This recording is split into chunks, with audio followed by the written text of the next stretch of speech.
Oh, you're banned on YouTube? Yeah. Pfft. I've had videos of mine taken down from YouTube. Actually, it was videos that I did with Brandon, and then it got banned on YouTube. He calls me up. He's like, "Dude, Oh, we you're got banned on banned. YouTube? Yeah, pfft, we got banned." I'm like, "Oh." I was like, "That's because my name was on there." I was banned from Facebook for like 2 years straight. Because every time, what would happen is every time I would post something on Facebook, Facebook said I violated community guidelines and then banned me, right? So that went on for like 2 years, and then Brandon had like back then Brandon was having he loved it. He thought this was the funniest crap ever. He's dying laughing. That's why if you ever see him commenting and you see him writing all capital letters banned, that's this whole run on inside joke we've had for years about how I always get banned on Facebook. Like one time I was like, well, a brave is a small Indian boy, and then I got banned for saying that. He thought that was hysterical. Got a 30-day ban for defining brave. It's like, what the fuck is wrong with these people? All right, so we're gonna have some people enter in the over here, and we're gonna be here on YouTube now. We're gonna we're gonna let TikTok come up with some stuff they want to bring up here. But remember, everything is on the table. Everything is on the table, right? Like I'll go anywhere with this. All right, you guys know that, right? I take this wherever. So like, Morning. morning. So you know you're live on YouTube, right? Okay. We're on YouTube now? Mhm. Okay. Yeah. I'm just letting you know. Okay, Bef- sounds good, man. Let me fix my hair. Let me fix my hair, make sure I look okay. Hey, all right, and we got people up on YouTube as well. So, we're gonna have more people joining in here. So let me shut off the waiting room. And yeah, let's see. What do you guys want to talk about? All right, we could talk about a lot of things. I So, mean, yeah. somebody mentioned in the chat about the UCC question if anybody can help filed in a different state other than the state you're filing or whatever. I think Kedrick mentioned that. Oh yeah, yeah. You can file in any state. It doesn't matter. Like I did my filings I did them in Texas, and then I went and back and I did them in Iowa because Texas, Texas UCC is a little complicated, and it was driving me nuts. And then I went to Iowa, did it there, and it's $5 to do the filing. So five Mhm. dollars. Texas is $5. Some states it's like $25. Some states it's more, right? Illegal foreclosures. Well, all foreclosures are illegal, all right, if under certain circumstances. So see, foreclosures happen because people don't understand what REMIC is. REMIC, right, is the real estate mortgage investment conduit. Okay. And you need to get that if you need to get that information. And what the REMIC is basically they stack up all these mortgages, right? And then what they do is they have this bundle, and then they sell that bundle over to the U.S. Treasury via one of the U.S. Treasury's banking corporations, either Freddie Mac or Ginnie Mae. And what those do, they go into this investment pool. Okay, now there's certain things they're supposed to do with escrow on the insurances and stuff like that. So there's a lot of things they're supposed to do, and you need to ask them for information regarding REMIC. Okay, if you're in a foreclosure proceeding in court, then you need to do a motion for discovery, and you need to get all that REMIC information. Okay, which they do not want to provide.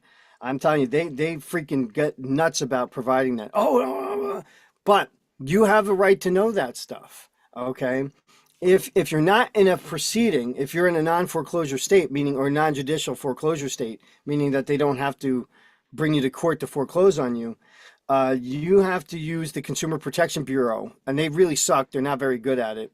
Um, they took your house and it was securitized for over $300 million.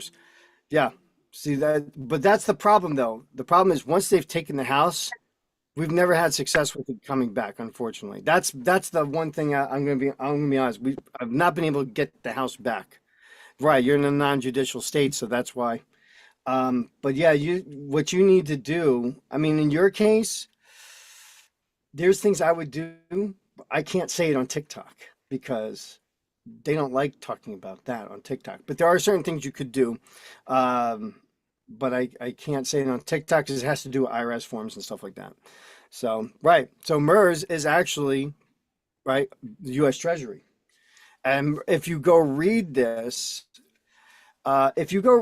stuff on on like the mortgage and stuff like that, what you're gonna find out, right? Yeah, they pull the mortgages as their public property.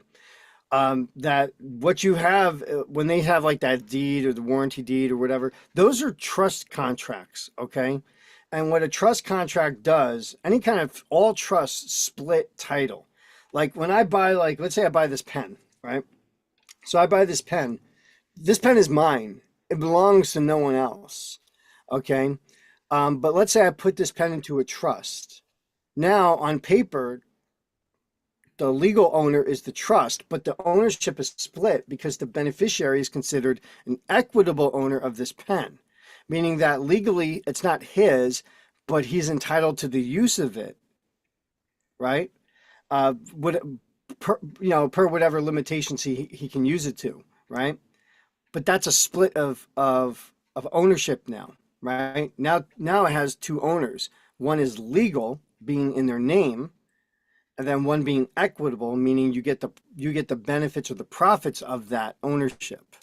Okay, and that's how cars work. Cars are all equitable and legal ownership, right? And people don't realize that the certificate of title is basically an agreement between you and the state to share ownership over the car. This is why they can tell you what you can and can't do with the car, because you've split legal and equitable title with them. Now, in the sovereignty movement, everyone gets this backwards and they think that you have equitable ownership of the car. I say, yeah, if you do, show me how much money you're making from the car. Because if you're the one shelling out all the money, right, then that means you're the legal owner. All right. And the legal owner means it's just in your name, not the equitable owner. The equitable owner makes money off of it. And who's making money off of it? The state is. So they have the equitable ownership of the cars. And everyone's been talking about this thing backwards. And this is why no one's getting any remedy with this, with the motor vehicle stuff or anything like that, because they don't understand the nature of the contracts, right? So that's one of the most important things, is you have to understand the nature of these things before you start acting on them, right? Like I'm an SPC private banker and all that. Okay, that's good. Yeah, I have all those things too. Um, yeah. All right. So, but I think that's if you look at those things and you find out that in your contract with the mortgage that there was a split of ownership, and that you what it is an irrevocable trust, meaning that you're the grantor and you gave the county made the county the trustee, and MERS is the beneficiary. And in an irrevocable trust, the beneficiary gets to make decisions for the trust and the grantor doesn't. This is how you lose all your power, right? You lose all your power by these contracts that they're signing, where you sign away your rights to the house. Now you're only a tenant, okay? And that's why they can take the house. So the things you would need to do, right, is one, you have to show that there was a lack of transparency in the contracts, all right? Number two, you have to show, you have to get them to provide all the REMIC information of the note and the mortgage, okay? And when we have gotten that information, it's in there that it's already been paid. It's already been stamped that it's paid in full. So if you can get that information, right? Because they've slipped up and given it to us a few times, and then they couldn't foreclose on anybody because it's like, well, the house is already paid off, and they're like, so I think they're being a little bit more careful about it because they realize that people figured this out, All right, so but that's one way to go about it. And really, the idea is go to 12 CFR and go read all the remix stuff. And that's where you're going to learn to build your questions. All right. So, all right. Now what else? We're not going to get too much into that, but what else are we going to do? Does the assignment have to be to notarize in the state the property was in? No, it doesn't have to be. It just has to, as long as it's notarized, they'll, because it's interstate commerce. It doesn't matter. 3 deals, 100, 600. Tell the bank to buy the bad ones or you don't get the good one. Oh, there you go. Yeah. CFR, what was adopted. CFR is not real law at all because it's not written by Congress. It was never passed in legislation. So it's not at all. Hey, all right. But it is how that's the whole thing with the Chevron deference, right? That's what that was. It's all about the CFRs, the Code of Federal Regulations, and that's all the agency rulemaking crap. But it's an internal policy on how they function, right? And their steps, what they do. So it's not law, but when they try to push it onto people, that's when you can make the argument this does not apply to me, okay? Because it does not apply to you, all right? Unless you have a forward agreement with the government to operate in that capacity, which you don't.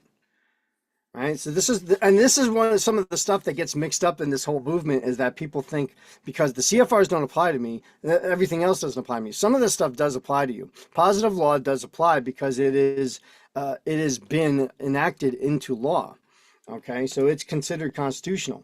And you can always challenge the constitutionality of it. Anyone can. All right, but all right. So what else are we doing here? I got you guys up on the screen here. So, anyone here have any questions?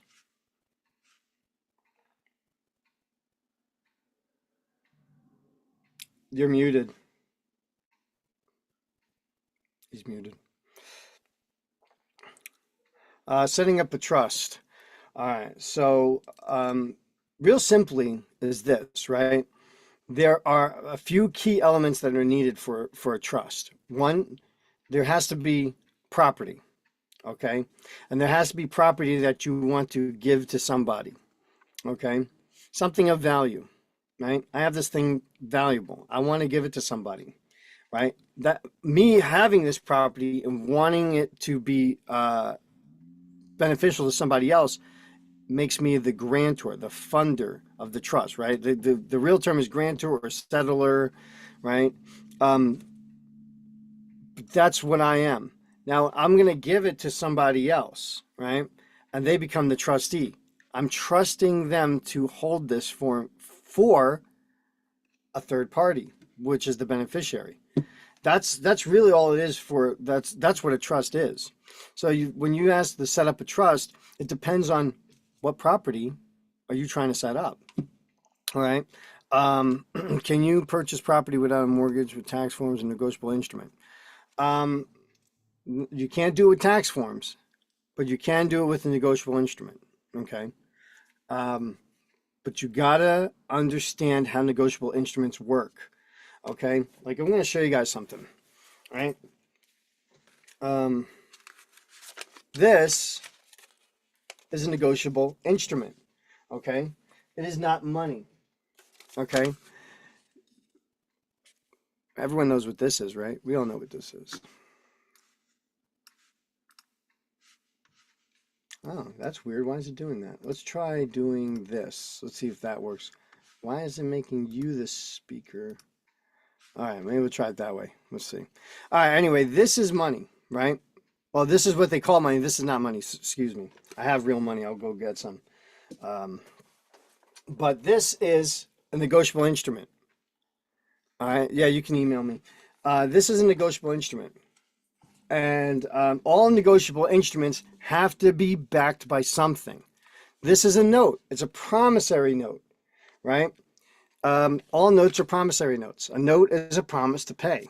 And this is called the Federal Reserve note. So this is the Federal Reserve, right? And they're giving it, and the United States Treasury is buying it from the Federal Reserve and giving it out to the people because we need some kind of way to discharge debts or offset debts. So they gave us these things because they don't want us to have gold and silver because they want to put us into a servitude condition.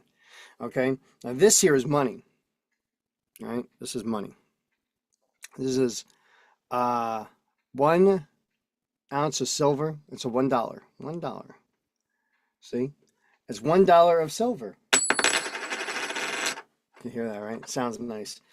All right, so but this is money because this has value. I can melt this thing down and give this to somebody, and they'll willingly trade me something for it because the value is built into the coin itself. This is backed by something, okay? This is backed by the labor of the American people. All negotiable instruments are backed by something, okay? This one is backed by the labor of the people and the land. This is why they get crazy about the mortgages, okay? The mortgages is what backs up the public debt. The labor of the people backs up the public debt. That's all this, right? And so when you create a negotiable instrument, right? Like when you go to the bank and sign a promissory note to get a house, that promissory note has collateral in it, which is usually the house. Okay, that's part of the mortgage agreement, is that the house becomes the collateral for that promissory note. Okay, that's how it gets funded. They use real property. Okay, but I mean, I can't go too much into it on TikTok. That's the problem with TikTok. TikTok's kind of dangerous. But the thing is, though, that if you create a negotiable instrument and you have the proper collateral, okay, something of value, right? And in our system, debt is valuable. Debt is valuable, right? Debt has value, meaning that you can create a negotiable instrument if you have proof of a debt somewhere, because you can utilize debt as an asset, okay? And if you create assets off of debt, you can create negotiable instruments that can be traded for, okay? So that's how you would use a negotiable instrument to buy a house, right? It just has to have the right kind of collateral. Yeah, you can email me. One silver dollar is actually worth about 35 Federal Reserve notes. So it takes 35 Federal Reserve notes to buy one of these, meaning that the Federal Reserve note does not have the same value as an actual American dollar. Okay, that tells you right there that's the fraud. Because I like people, oh, the price of silver went up, price of silver went down. No, the price of silver is stagnant. It doesn't go anywhere. What you're seeing is the value of the dollar. If the value of the dollar goes down, then it appears as if the value of silver went up, right? Because you're looking at it from the perspective of the Federal Reserve note. If the Federal Reserve note value goes up, then it looks like the price of silver went down. You see? You're standing on this platform here. If the Federal Reserve note goes down, people go, whoa, silver went up. No, you're standing on the elevator, okay? That's the problem. And you don't know you're standing on the elevator. So that's how that works. It's in my bio. If you go to my email is in my link on my profile. All right, so what else are we going to do now? We got all these guys here hanging out on Zoom. Are you guys gonna chit chat or what? You guys are super quiet over there. You guys gonna chit chat or what? You guys are super quiet over there. The background stuff we gotta get rid of. So, all right. Anyway, let's do this. Okay, sounds good.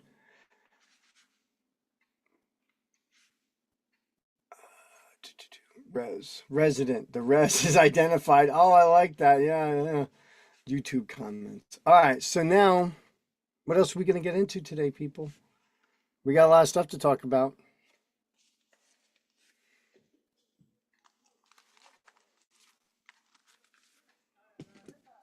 Nobody's got anything? Oh, all right, fine. I'll come up with something.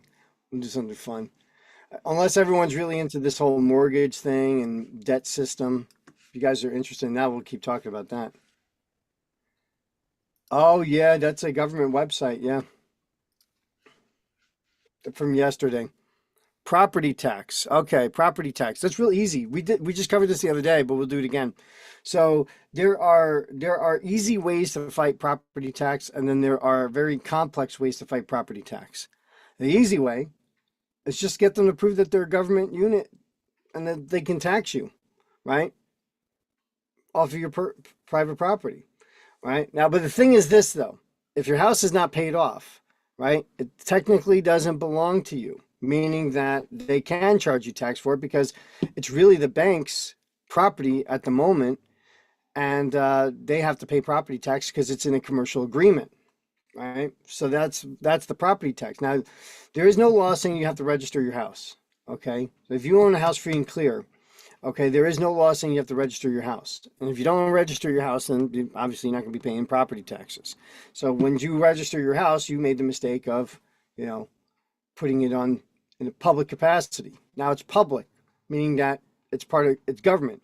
If, I'm going to pull this up. Let me pull this up because this is the thing I think people are not tracking with. The difference between private and public.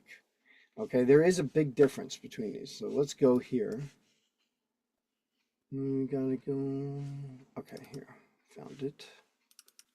Let's do. We're gonna look at public here. I think this is probably one of the most important things for people to understand. What is public and private in actuality? Okay.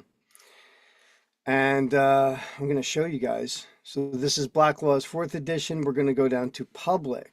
Public.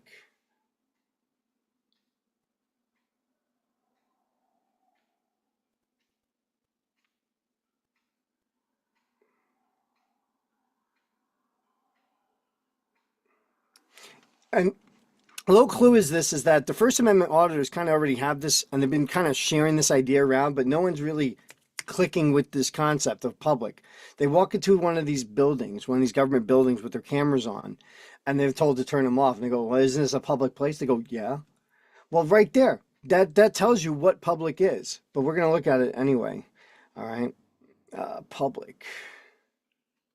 Public use, public service, public law, public lands, public interest, public, pertaining to a state, nation, or whole community, proceeding from, relating to, or affecting the whole body of people or an entire community, open to all, notorious, common to all or many, general, open to common use.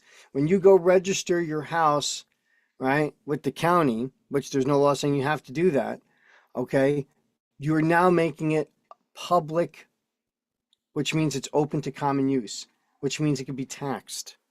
Okay. This is the simplicity of all property taxes, is really just coming down to that. Is your private property actually private, or are you just making a claim, but it's actually in the public because it's publicly registered, right? Belonging to the people at large, relating to or affecting the whole people of a state, nation, or community, not limited or restricted to any particular class of the community. See? You go register your stuff, you're putting it onto a public registry. You're making it public. By being public, it now becomes everybody's property. But the government always takes over that property, right? All right, a distinction has been made between the terms public and general. And we're going to zoom in on that a little bit. All right. They are sometimes used as synonymous. The former term is applied strictly to that which concerns all the citizens and every member of the state, while the latter includes a lesser, though still a larger portion of the community. So you have general and you have public, right? Not really the same thing. I don't know why I'm echoing. It could be, if anyone else on TikTok is hearing echoing, just type a 1. All right. And then there's all this other stuff like public accounts, acknowledgement. All right. Policy, pond. No one else is typing 1 in the chat. All right.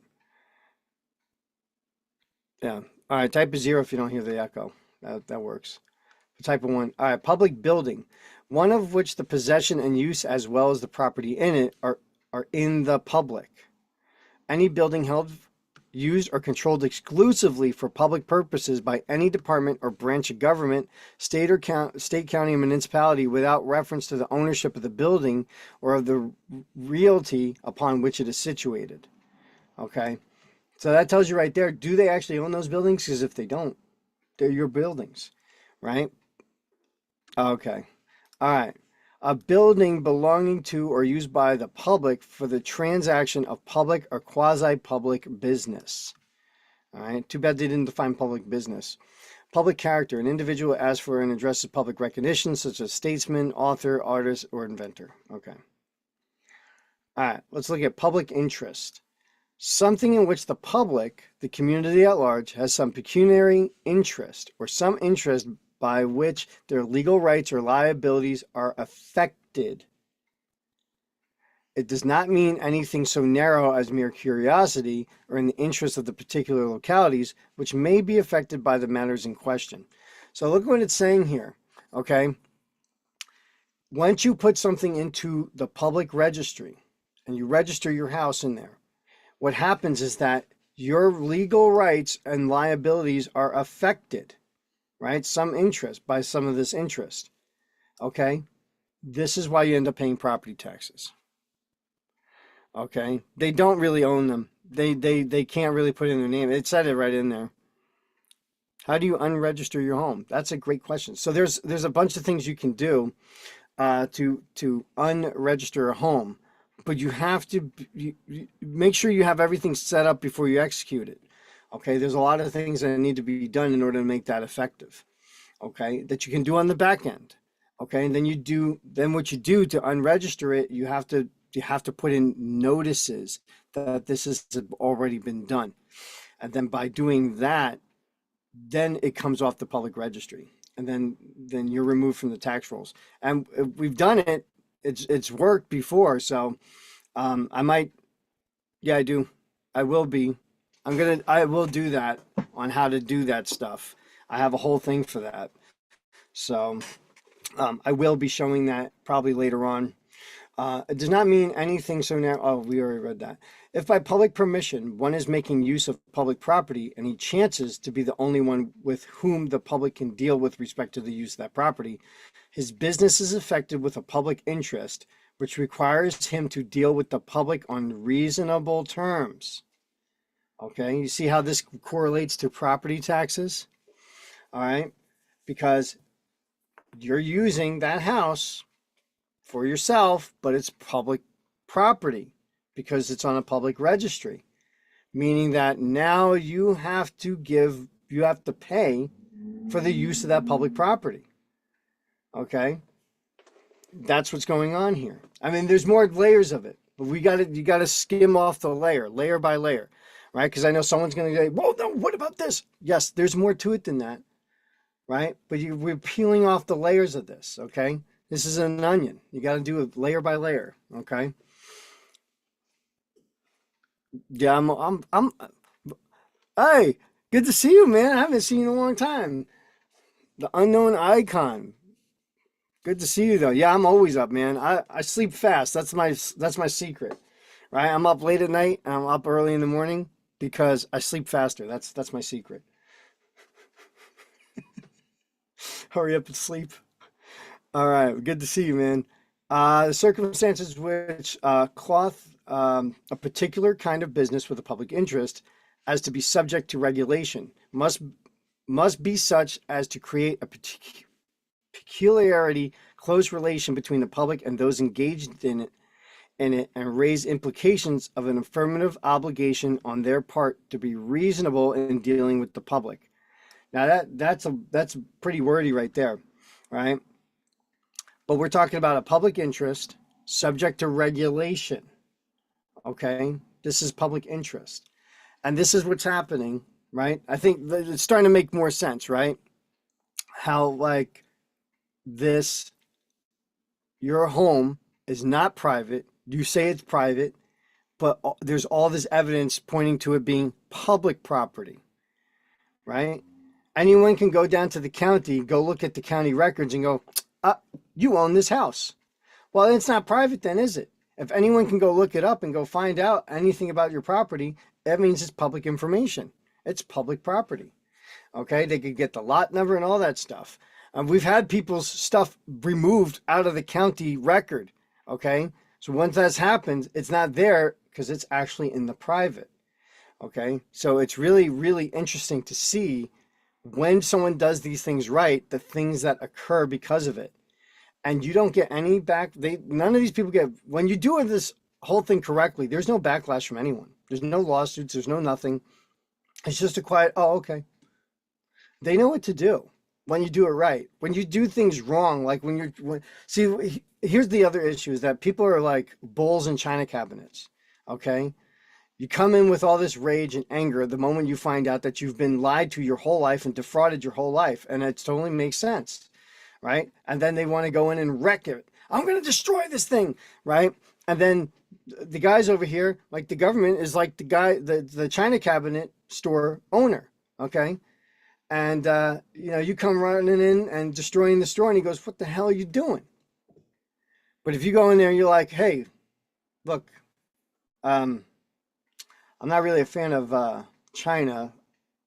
I'm not going to buy any China. I'm not going to associate with your stuff." And he goes, "Oh, okay. All right. Well, nice talk with you. See you around." That's it. But people aren't doing that. They're going in there and smashing all the China, going, "Nobody's doing this." No, just quietly, just step by step, release yourself from this obligation. Okay. One does not devote his property or business to a public use or cloth with a public interest merely because he makes commodities for it and sells to the public in common calling, such as those of the butcher, baker, tailor, etc. Okay, so look at that. You can actually be working out of your home if your home is indeed private. Okay, and being like a butcher, baker, and that does not mean that it has a public interest. So people who work from home go, "Oh yeah, well, I have to because no, no, no. If you have a business that you operate out of your home and your home is in the private, your home can stay in the private and you can still operate that business there. And you wouldn't be obligated to pay property taxes because you're using your home for these things.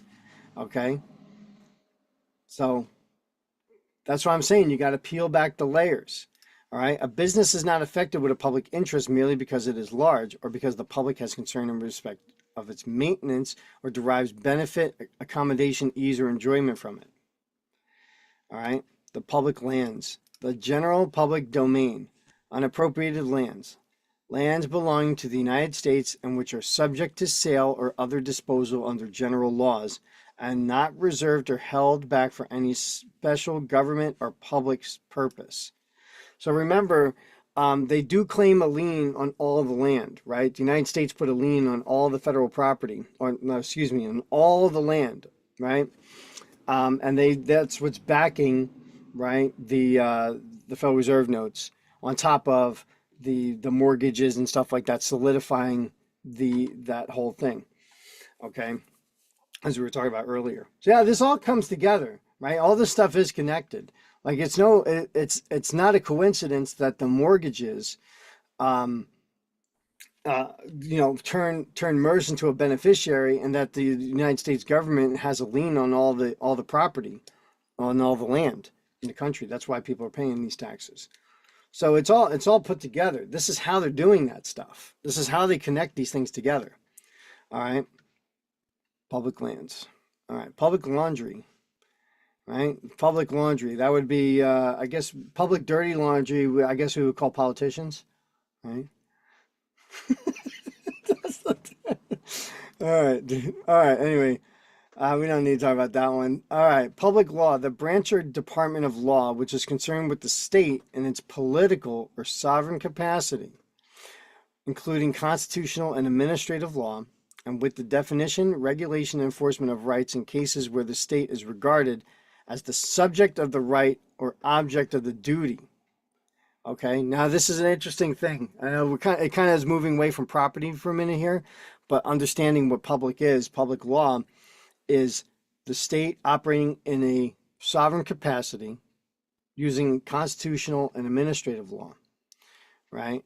Now, there's an object of duty relating to this, okay? You're not an administrator, and thus not this administrative law does not apply to you, okay? But constitutional law does apply to you. It doesn't matter if you did a status correction, constitutional law applies. Administrative law does not apply to you unless you work for the government. And that's the difference. And this is why you bring up the constitutional arguments in a court case, right? But the better way to do it is to not say this is unconstitutional. No, no, no, no, no, no. Is this administrative? Yes. Oh, okay. This is administrative. Okay. Has the state written any checks out in the name of this defendant? No. Okay. Can I get a certified copy of that, stating that this city has never written a check out to this name? Yeah. Okay. I'd like to submit this in as evidence that that name does not work for this city. Okay. Okay. So now under administrative law rules, I'm not an administrator, am I? Well, you're not. No. Is that name an administrator? No. Okay. Thank you. How would this apply? That's it. That's the end of that, right? They can't make it apply anymore. And with that definition, regulation and enforcement of rights in cases where the state is regarded as the subject of the right or object of the duty, right? Including criminal law and criminal procedure, and the law of the state considered in its quasi-private personality. See, it's quasi-private. And there, that's right there. That's the bar stuff. Okay. That's all the bar stuff because that's all private. It's quasi-private because you can see court cases and stuff like that, but it's private bar business, right? As capable of holding or exercising rights or acquiring and dealing with property in the character of an individual. So they're saying that like the government can act in the character of an individual.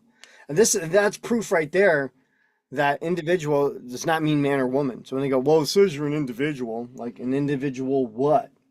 Right? An individual doesn't just mean human being. It can mean a lot of things. An individual what? Individual corporation, a sole proprietorship, because that's actually what it means. Sole proprietorship. It's right in, I think it was on the SS4 or something like that.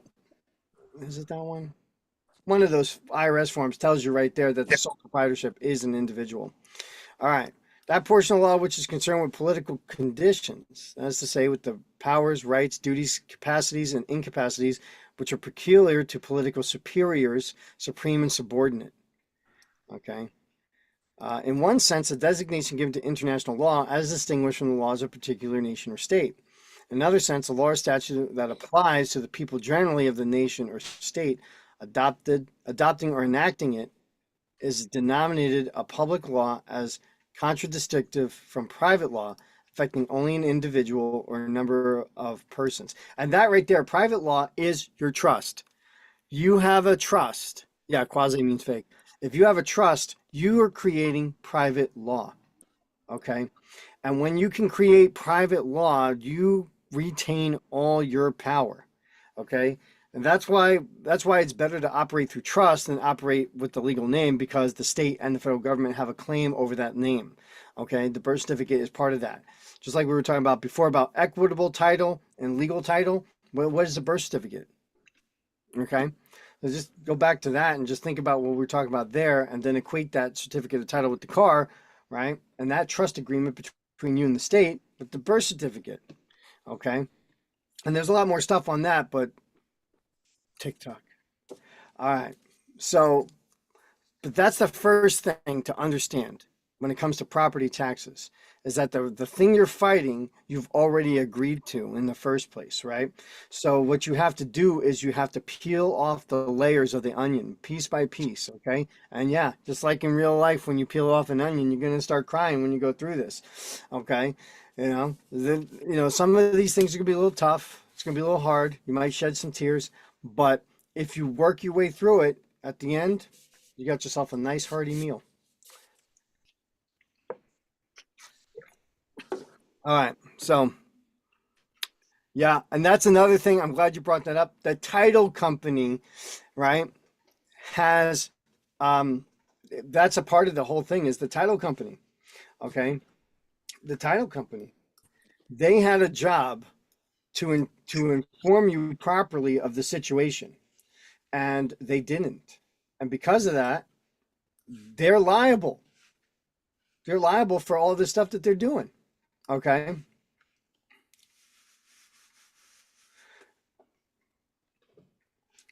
So, yeah, they're supposed to, at closing, they're supposed to give you all these details and tell you stuff like that, but they don't. And it could be for a number of reasons. Maybe they don't know. Um, what do? They don't tell you about the federal lien on the land.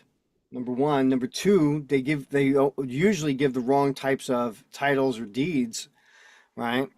Um, because if you go read it, go read these things. They talk about grantor. You're a grantor, so this is a trust, which means that they split legal and equitable title. Right? This is. I'm going to tell you guys.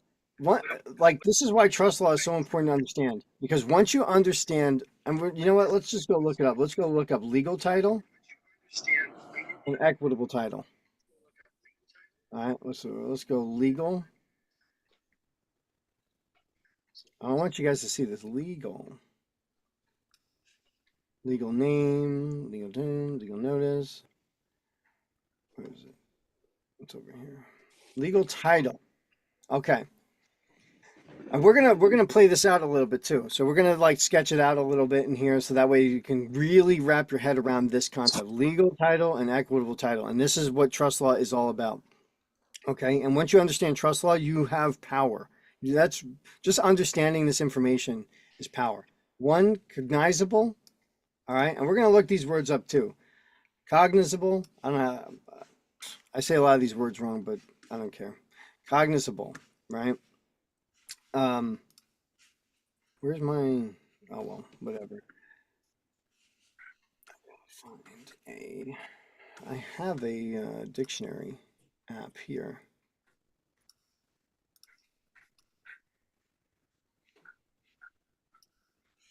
So I like using. You guys got to use dictionaries, by the way. Be humble yourself a little bit. Use a dictionary, okay?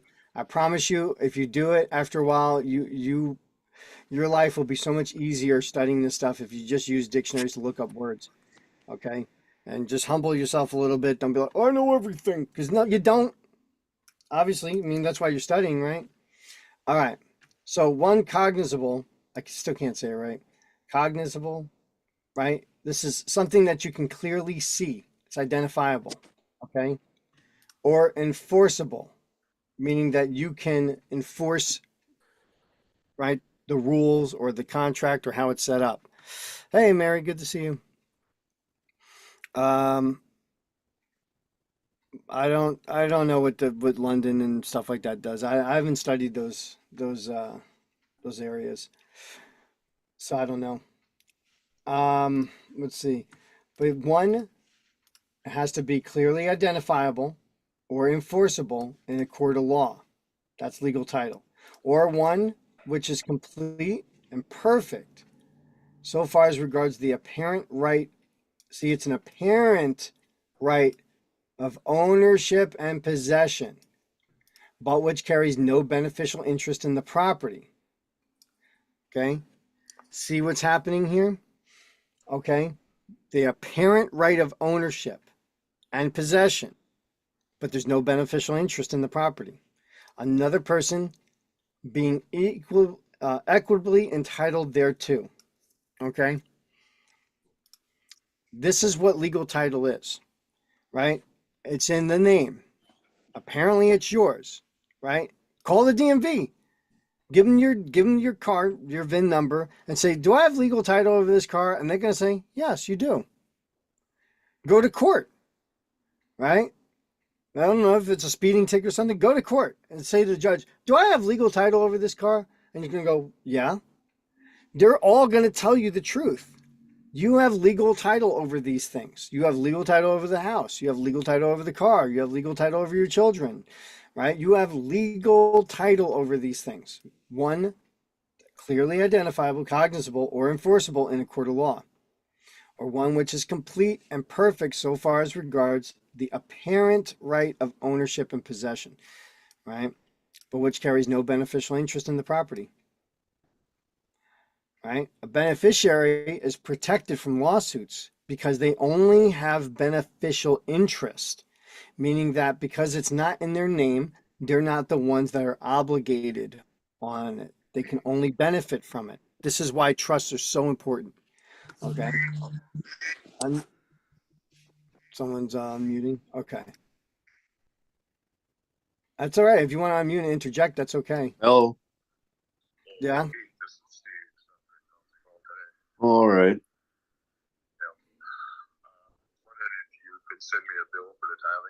Okay. Oh, all right. Yeah, I can do that. All right. I'm just gonna hit. I don't think he realized that he's unmuted.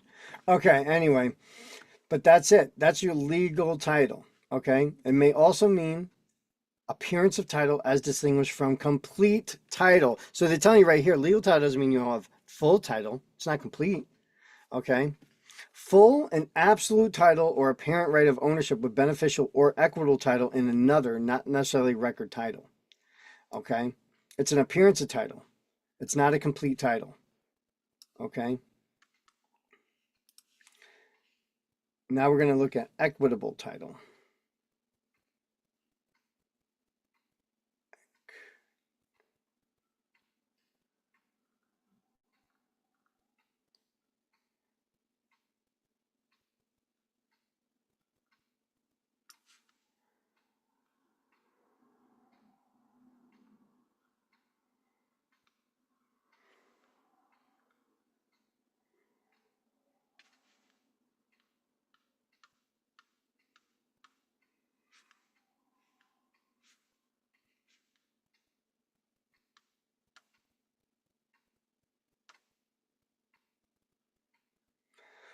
Oh boy, can't find it in here, huh? Equitable. It should be right there, but it's not. Equitable rule. Maybe it's in. Let's try. Hey, what happened to the other stuff?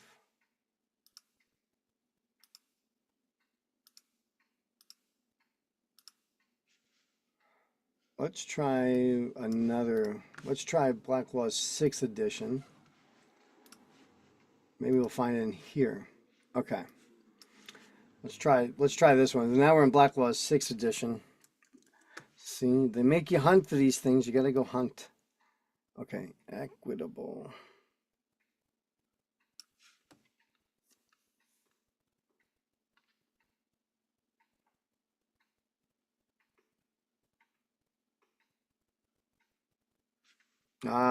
See, equitable ownership. Okay, cool. So equitable title, equitable ownership, and we're gonna go here. Where is it? All right, equitable ownership. Okay, that's right here. Oop. All right. The ownership interest of one who has equitable as contrasted with legal ownership of property, as in the case of a trust beneficiary. See what I was talking about? Ownership rights which are protected in equity. Oh, I got to do the puzzle piece here. Okay. Thank you. I appreciate it. So, yeah, that is equitable ownership, okay? Which means that you don't have legal title, right? It's not in your name, but you're only allowed to benefit from it, meaning that they can't take you to court for it. They can't do any of that stuff. Okay? But that's equitable ownership, equitable title, okay? Equitable interest. The interest of a beneficiary under a trust is considered equitable as contrasted with the interest of a trustee, which is legal interest, because the trustee has legal as contrasted with equitable title, right? Now, when you're doing a revocable trust and you're the grantor, you can act as the trustee as well. But the whole purpose of doing revocable trust is so that way you can learn how to operate in trust first. Okay, with a revocable trust, you still maintain power and control over the trust and its contracts and agreements. Okay, but once you really know how to utilize a revocable trust and understand what you want to do, no, I'm on YouTube, and I'm on Zoom, so that's where people are coming in.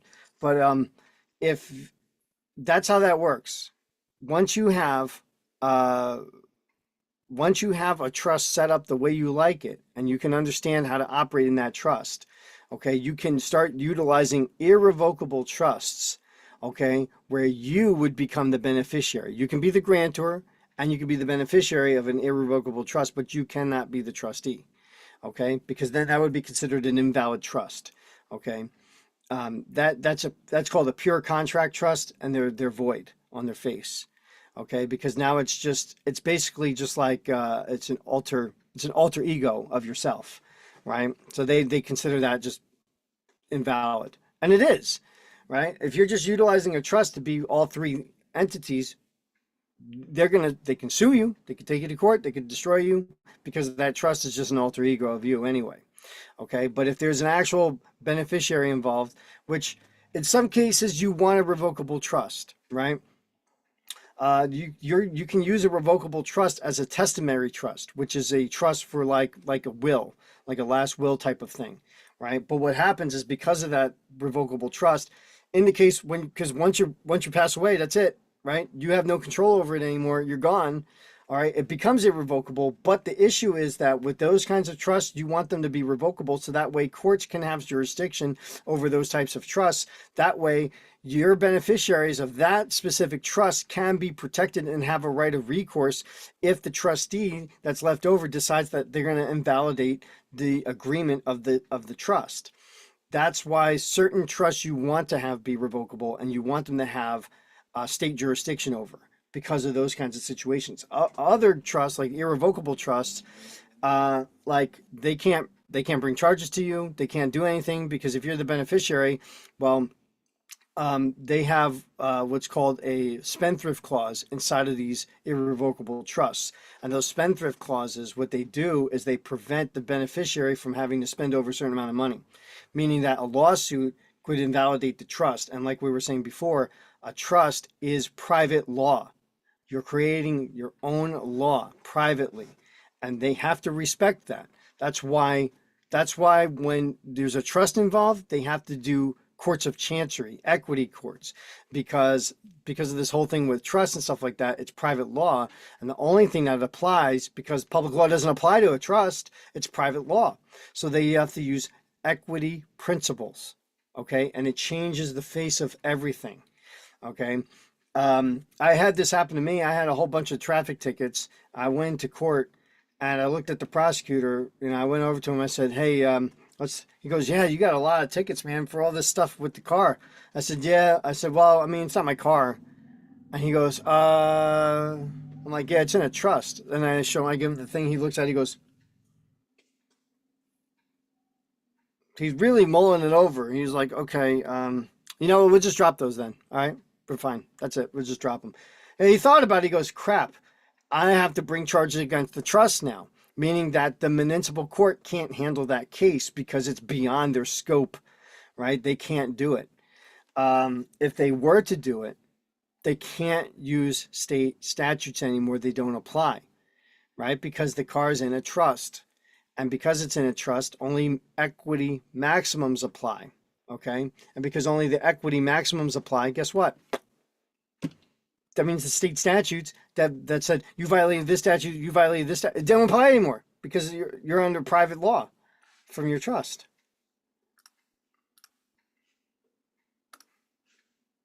I got a thumbs up over here.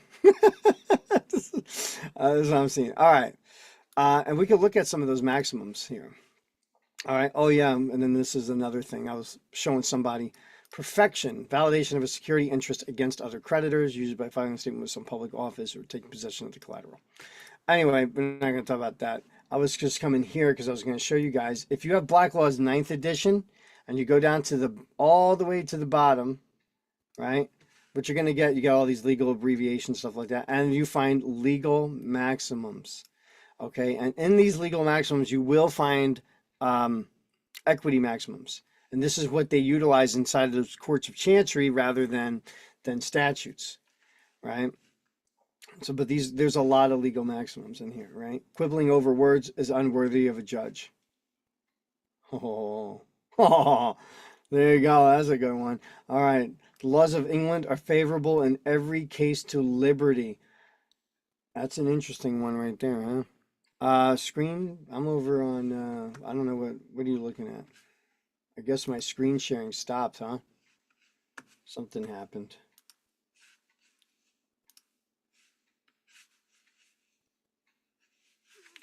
Anyway, I hope that clears that up. Anyone have any questions about that?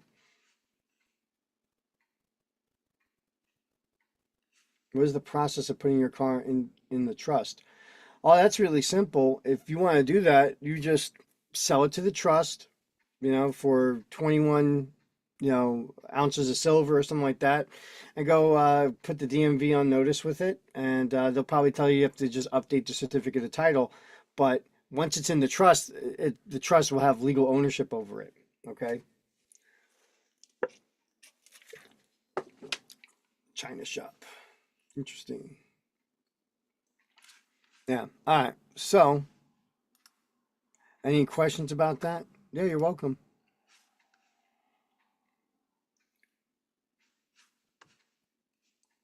What about international law compared to this?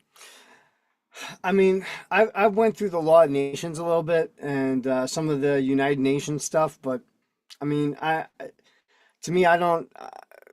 Yeah, I was using Black Laws ninth, 6th, and 4th just now. Um, but I haven't really gone that far into international law because I don't really care. Um, I'll care when the time comes for me to have to like go overseas somewhere. I'll worry about what you can and can't do out there. You know, but I think for the most part, I think I'll be all right. Is the application the collateral? It could be on certain circumstances. If the application has your social security number on it, well, social security number is what? Social security account. That's an account. It's an accounting, right? Meaning that it is collateral. That's the collateral security on that application. If you gave them a social security number, right? I like how a retirement program, because that's what it was for. It was supposed to be a retirement program. If you read the Social Security Act of 1935, you'll find out right away that it was for old age, right? People, it was old age benefits for people. And what have they turned that into? They've turned that into you can't apply for anything without a Social Security number. Well, we need to make sure that you have an old age, trust fund. Do you got one of those? Give us the number for that. We need the number for your trust fund for your retirement. And it's so commonplace that it's been lost to the people. Like, it's just like once you actually sit down and think about it, like, yeah, Social Security is supposed to be for old age retirement benefits. Why the hell does the bank need to know about my old age retirement benefit program in order for me to get a loan from the bank? Shouldn't they? All the bank really needs to know is, can you pay back a loan, right?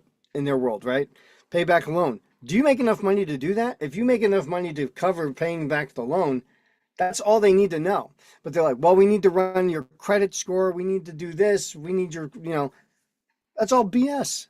That's bullshit. That don't even make, once you actually think about it, none of that shit makes any sense. Like, yeah, why do they need to know my retirement? Like imagine if you go to the bank and they go, well, we need your 401k information before we have to find out how much have you put into your 401k. And then from there, we'll determine if we can give you a loan. People be like, what? I'm not doing that. Right? It's psychotic. How about you give me full disclosure? I like that. That's good. All right. Form 56 for the person fiduciary power to. Okay. If you do a Form 56, Form 56 is fiduciary power, but so I've seen people share this on TikTok and YouTube. If you want to control the person, you have to do a Form 56 and you have to do a 2848. Okay, and I'm going to tell you right now, the IRS, I've done that in the past. I did that years ago. The IRS wrote back to me and said there was no need to do this form. You already have fiduciary power. That's you. Right? They still considered that me. I'm like, all right, well, all right. They're like, you already have fiduciary power. The 2848, they came back, said the same thing. You already have this. There's no reason to do it. Now, the Form 56. If you created a revocable trust or irrevocable trust or whatever, and you want to change who's financially responsible for that trust, then you do a Form 56. Okay. If like let's say your father is very ill and you have to handle all his affairs and he's still a taxpayer, you would have to do a 2848 and he would have to agree to the fact that you're giving a power attorney, he's giving a power attorney over to you to do all his tax matters for him. So then he would have to do that. That's legitimate stuff. Okay. And it's on those forms. I'll pull it up. right? If you look at this stuff and read what it says, you'll find out that people are using these things the wrong way. Big shock, right? 2848 form. Let's do that one. I can't believe it. People are using these forms wrong. All right, but when you look at this form, it's really simple. Okay, power of attorney and declaration of representative. Okay, now, oops, dropped my phone here. Do we create collateral security with the loan application? Yes, you do. The loan application is collateral security, right? I've actually gotten court cases dropped simply by asking them for the original application back, and then oh, we're not going to sue you anymore. We decided to withdraw the lawsuit. But you do it as a motion for discovery. I need to see the original application in hand. Yeah, you can see the 2848 doing with your revocable trust is fine because you're saying you have power of attorney over that trust, meaning you can sign for the trust. Okay, that's fine. But when people talk about it, they're like, do it for the ens legis, like the 14th Amendment citizen, right? Don't need to do that. They already assume you have it. Okay, killing your why can't you utilize it?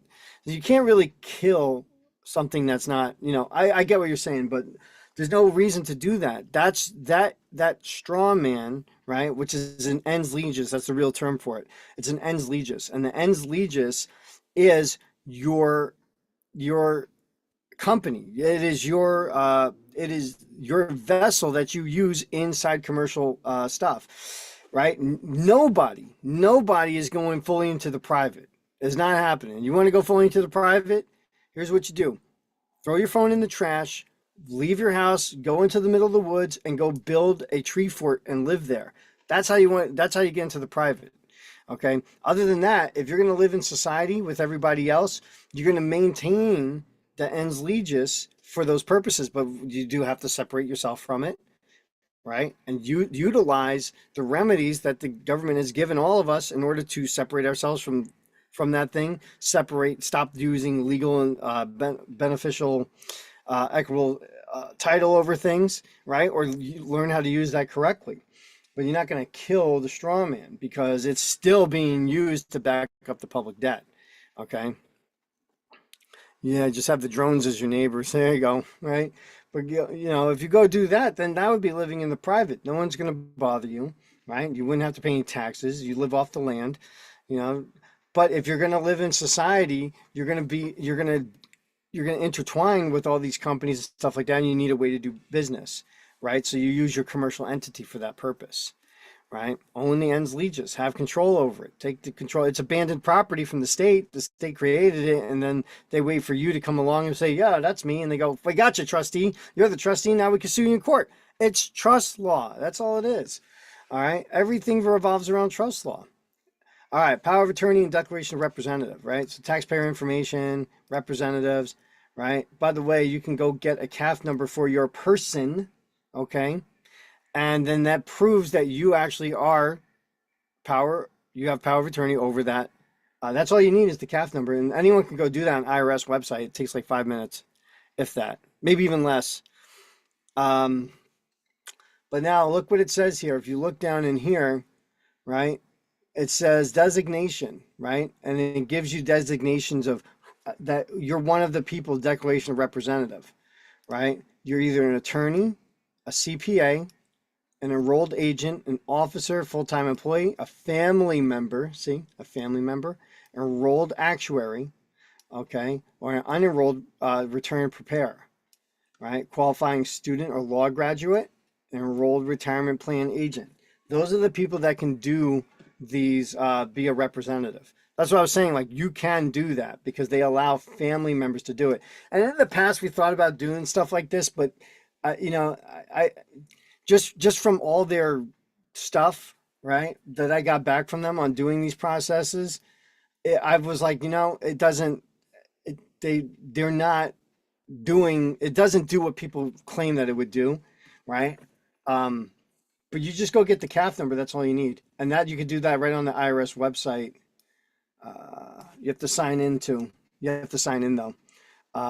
When you sign in, I'm not going to do it here, but if you sign into this, right, there's that's the thing that sucks. I don't want to sign in show off all my stuff in here, but um, it's just when you see that, it's you scroll down and there's a whole little thing on the side, and then they just spit out the CAF number for you. All right, but I have the paperwork somewhere. It's just one page. CAF number is assigned when you file. It is, but you don't need to do that. That's what I'm saying. Like you don't need to file the 2848. You can just do it right online. It takes like a minute, as long as you sign in, right? See, it says sign in, right?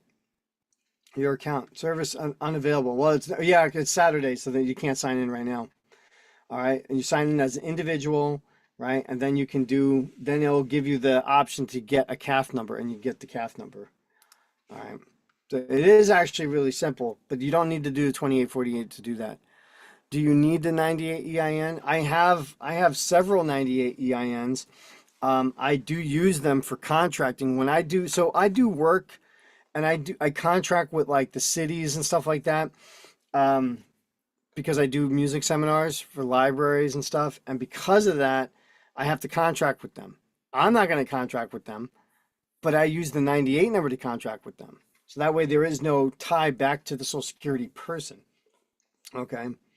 And that's what I use. That's what I've been using the 98 EINs for. I remember years ago, people were like, you're going to go to jail for that. You're going to go to jail for that. You don't see me sitting in jail, do you?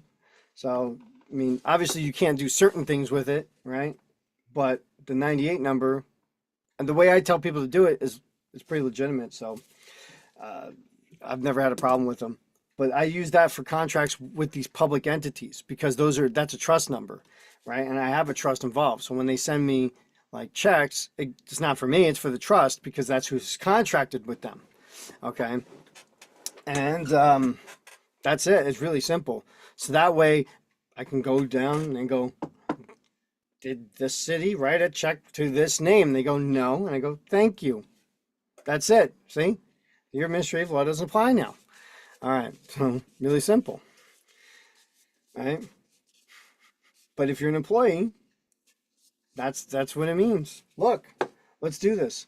That's a big deal. If you're an employee, it doesn't all come down to this, but let's look at let's do this. Let's go W-4.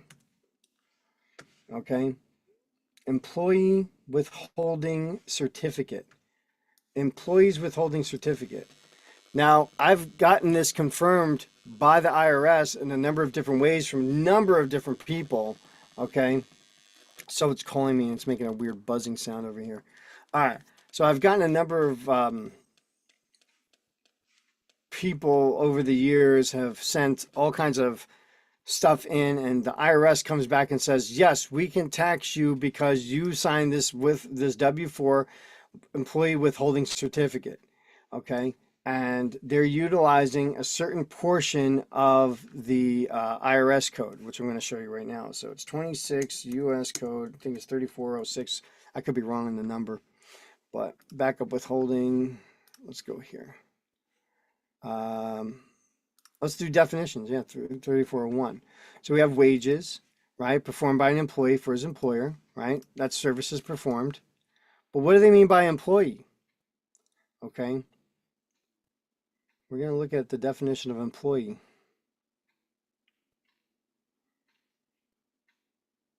Employee. For the purposes of this chapter, the term employee includes an officer, employee, or elected official of the United States, a state or any political subdivision thereof, or the District of Columbia, or any agency or instrumentality of any one or the more of the foregoing. The term employee also includes an officer of a corporation. So this is why I go in there and I say, did you write any checks out to that name? And if they say no, then I'm not an employee. And if I'm not an employee, that means that this certificate does not apply. Which also means that their administrative law does not apply to me either. Because I'm not an employee. I'm not an officer or elected official of the United States, a state, or any political subdivision thereof, or the District of Columbia, or any agency or instrumentality of any of those things. Right? I'm not an officer of a corporation either. So that's it. That means they don't have jurisdiction to exercise administrative law over me. Okay. When it comes to constitutional law, yeah, but constitutional law is very thin veil of what they can and can't enforce on you. Okay. Can the IRS stamp a WABN to ensure companies take it? My son's first job. Yes. So what you can do is send it to them for approval. They'll stamp it approved, and then they'll have like a timestamp on it and everything. So when they send it back, if the company still won't take it, just do the W-4, but just put on and under 4C, just write non-resident alien or write exempt on there, and then that's it. You know, but try the WABEN first and do it that way. It's the better way to go. You mentioned yesterday you only have 1 hour to be live. Did your appointment cancel? No, I said I was going to do 2 hours. All right. So, still drinking my coffee. All right. So, where you guys want to take it from here?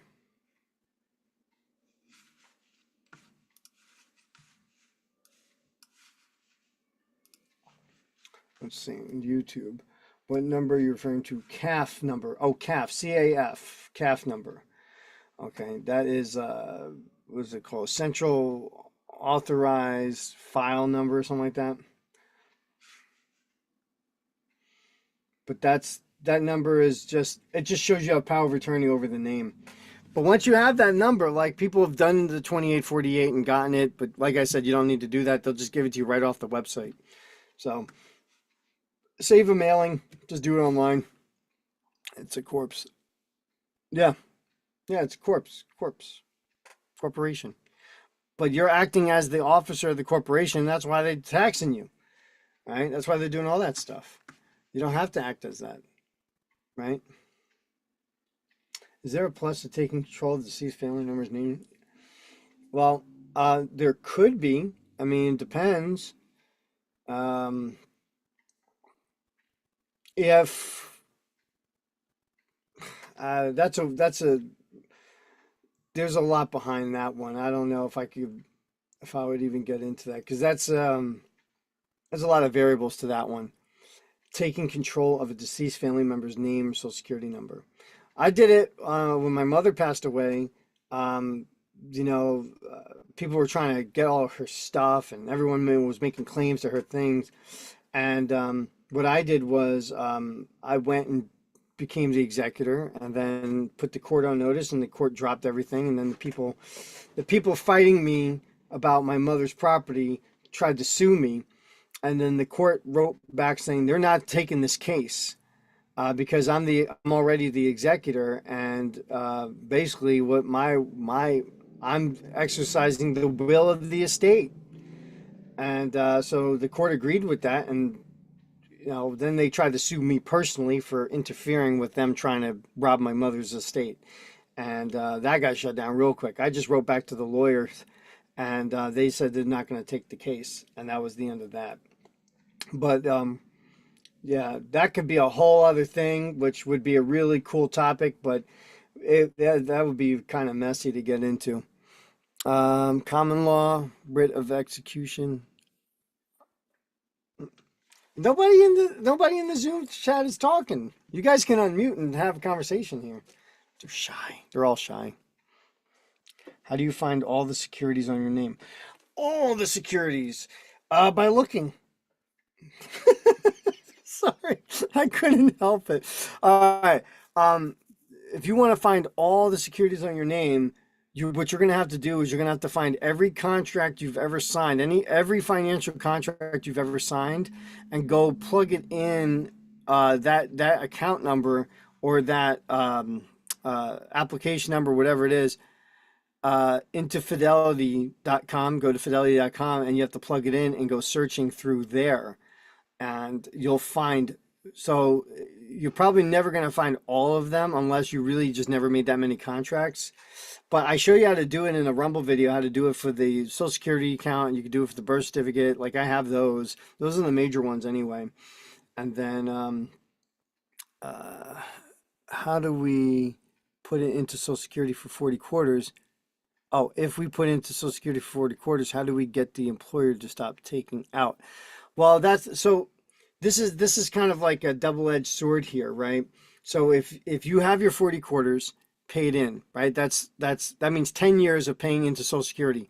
You're able to get that money back when you retire, okay? When you turn 65. Okay? That's your money. Um, if you cut it off there when you retire, you're going to only get a small amount of that Social Security funds back. Okay? And you may have done something wrong if you did it that way. You shouldn't have to pay for it. It's public information. So you may have done something in that search incorrectly. But we put in it. So wait, let me go back to that question. If you put something in 40 quarters, how do you get the employer stop? Well, the WABEN usually stops them from taking it out, but it doesn't always. It's kind of a mixed thing. If they don't, just tell them please stop taking out for Social Security. That's the FICA taxes on your paycheck. The FICA is the Social Security stuff. So just ask them to stop withholding that, and they may do it. But normally the WABEN stops the FICA withholding, but it doesn't always. So I think it's just up to that whoever HR is and wherever you're working, right? Just depending on them. So you just have to ask them to stop. What about court cases? Yeah, you could do, yeah, court cases too. So I'm telling you, you're never going to find all those securities because it's going to be a pain in the ass. Um, but there's no reason to find them all anyway. You know, some of them just if you find a couple of them, I mean, what are you going to do with it, right? Mortgage. Yeah, the mortgage is easy to find. That one's not hard. That's an easier one to find.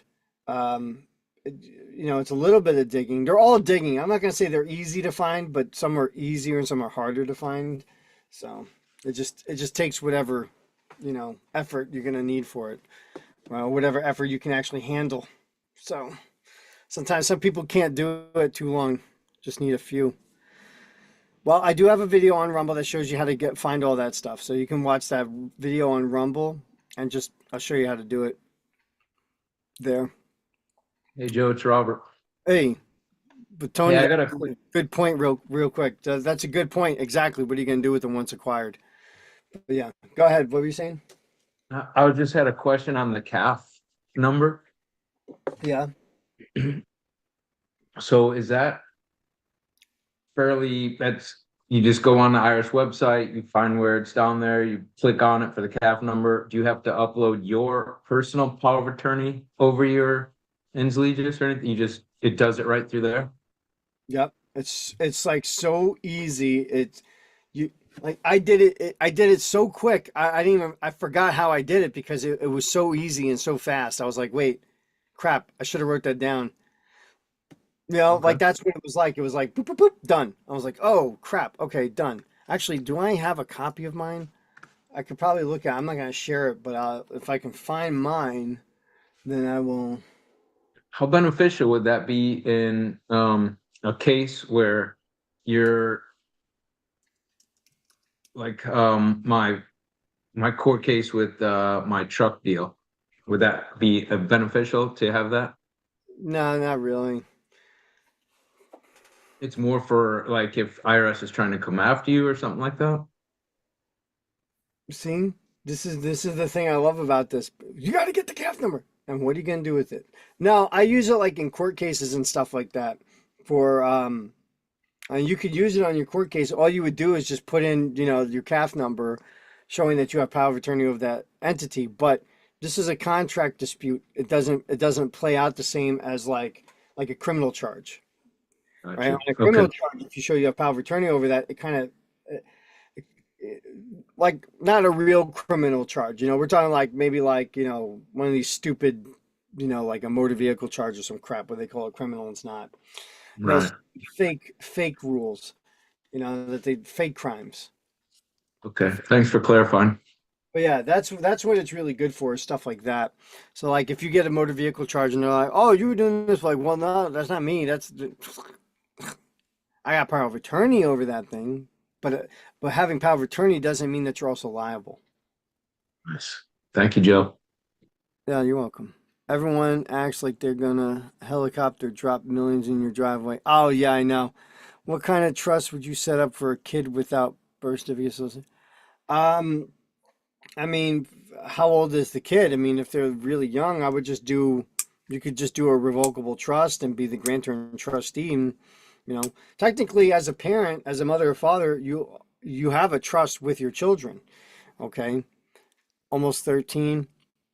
I think a revocable trust would be fine. I don't know what you're trying to do with them if you're trying to make them like what property are you trying to convey over to your 13-year-old? You know, um, if that's the case, probably a revocable trust because you're the grantor, you want to be the trustee, and you're going to ensure that whatever property you're giving to them is, maintained. But as the grantor and the trustee, you're still being the mom. You could still parent them over the property, right? So probably in that sense, because I don't know what you're giving them at the age of 13, that would be considered. Not like you're giving them a house or a car or something like that. Is it beneficial to get a POA on yourself showing you're living? Yeah, you can write out like a power of attorney showing that you have, but that's what the CAF number does, right? It's IRS recognizes that you have power of attorney over the ens legis. But you can do a durable power of attorney and show that you have power of attorney over that name. The assumed name certificate also does that. Okay, so when you have the assumed name certificate, it shows that you're the legal owner of that name. Okay, and if you put that into trust, you can make a beneficial owner out of it, splitting again the legal and equitable title of that name. Okay, so there's a lot of things you can do and play around with, right? When you understand trust law. Is there something that should be done? Nothing needs to be done. You don't have to do anything. You do whatever you want. You could decide not to do any of this stuff, and that's totally fine. You could say, I'm not going to do it. It's interesting, and I'll keep listening, but I'm not going to ever do anything.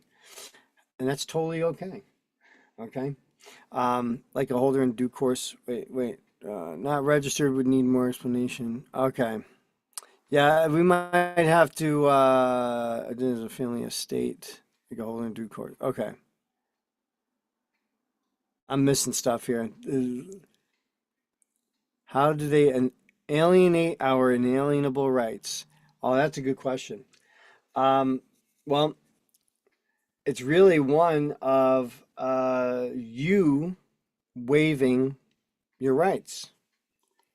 Yes, I do. I do one-on-ones. Um, when you go get a driver's license, right? There's something called implied consent laws. Those implied consent laws is you consenting to waiving certain rights, like your Fourth Amendment right and your Fifth Amendment right. Okay, those rights get waived right away when you get a driver's license because if you don't waive your Fourth Amendment right, the cops can't just pull you over whenever they see you not using a blinker. Okay, because there's no actual crime there.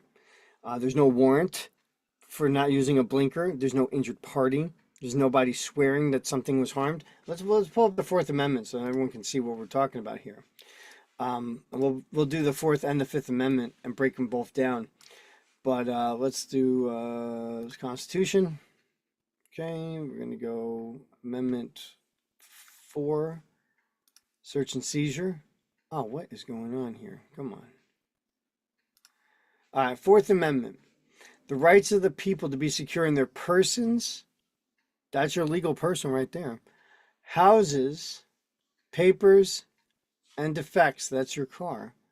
Against unreasonable searches and seizures shall not be violated, and no warrant shall issue but upon probable cause, supported by oath or affirmation, and particularly describing the place to be searched and the persons or things to be seized.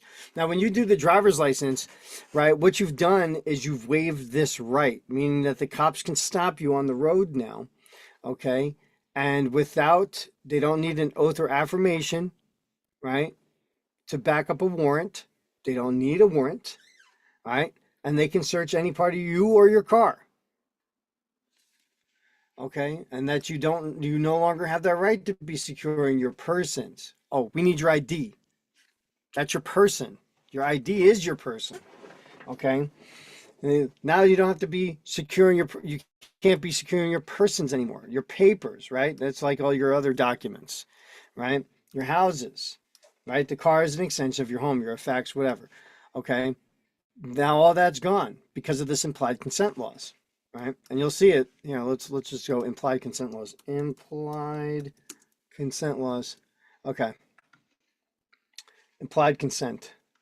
Implied consent compared to express consent is the agreement given by a person's action, even just a gesture or inaction, or can be inferred from certain circumstances by any reasonable person. The person who gives consent can withdraw the consent anytime and should have the capacity to make valid consent. So look at that. The person who gives consent can withdraw the consent anytime and should have the capacity to make valid consent. The actor who gets the consent is bound by the consent and cannot exceed its scope. Okay. And this is like in contract law, the form of contract requires mutual consent. This is why all the mortgages are fraud, because where's the bank signature on the mortgage? Bingo. See? Tony's tracking. I like that. Yeah, exactly. When the offer gives the offer, the offeree may give consent by performing on the contract. Such consent is implied by the offeree's performance. And there it is right there. Such consent is implied by the offeree's performance. So like, I'm not going to say any names, but there's somebody here on the live that got into a contract. Okay. They're the only ones, I think they're the only ones that signed on the contract, but they never performed on the contract. And as such, there is no consent. You know what I'm talking about, right? So, yes, I do one-on-ones. Yeah, you can hit me up privately. I have a link for that, a Calendly link, non-disclosure. Yeah, there's non-disclosure. All like we can go through these contracts. Like if someone has like actually maybe we could find one of those. Let's do the long auto contract. I'll show you what's wrong with law.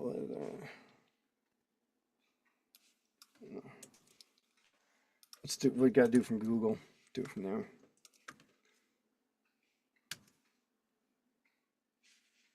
Not now. No, it's a form. Law form auto contract. No, yeah, this is it. This is it. These are the resale installment contracts. These, by the way, these are negotiable instruments, people. All right. You ever see these things? These are negotiable instruments. This is a free all loan agreement template. No, this is different. That's not it. Yeah, we'll just go to images. We'll do images and we'll find one. There it is.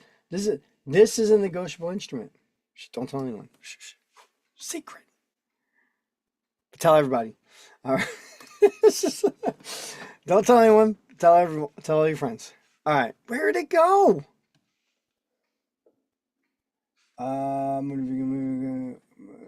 I think this is it right here. Coming soon. Jeez, what are these guys are? Now I'm scared. Now it looks like one of those scam links or something. Bill of sale. Shoot. All right. Can't find it.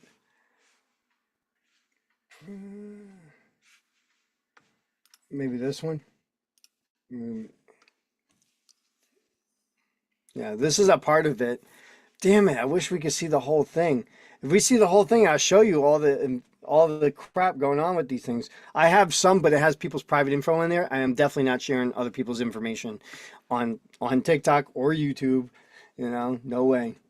I have a trust with them. Okay, we have a trust agreement. All right, we have a private contract. I promise not to share their information.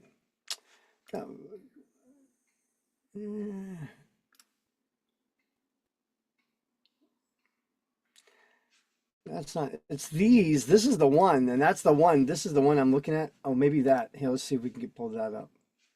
Oh, yeah, here we go. I think I got one. Oh, yes. Okay, this is there's different ones for each state, by the way. I think, what is this? MD is Maryland, I think. Maryland, right? Tell me if I'm wrong. MD is Maryland, right? Mine had three defendants, me, and my married name, and Lena. Oh, geez, that's weird. Can one enforce collect a UCC1 lien without the court? Um, Maybe you might be able to. I mean, some people have. I'm not going to say no. All right. Okay, so here, this is really cool. Now, look, what does it say? Applicable law, federal law and Maryland law apply to this contract. Now, this is what's really funny. When you go to a state court and they sue you on this stuff and you pull up federal law, they go, that doesn't apply here. Show me the contract, please. It says federal law applies. Okay, they all say that. So that means that if federal law applies, Title 15 applies, and Title 15 has consumer credit protections, right? And if you have consumer credit protection, that means that this contract, we're going to find out what's wrong with this contract. Okay, Chapter 41. Like I said, people, oops, I hit the wrong one. When you start doing all these consumer credit transactions, the passport is legitimate. You got to do the passport. If you want to change your status, the passport is the way to change. That is the status correction. All right. Consumer credit disclosure. This Title 15, Chapter 41, this is going to be your best friend. Okay? This is the book you're going to snuggle up with at night when you're laying in bed. Okay? This is what you want to be reading. This is the stuff you want to have in mind, because this stuff in here is how you win against all these companies. Okay? All these companies, you win. Look, federal truth and lending disclosures. But here's the thing, all this stuff is boxed in. You know what that means? None of it is on the paper. It's not here.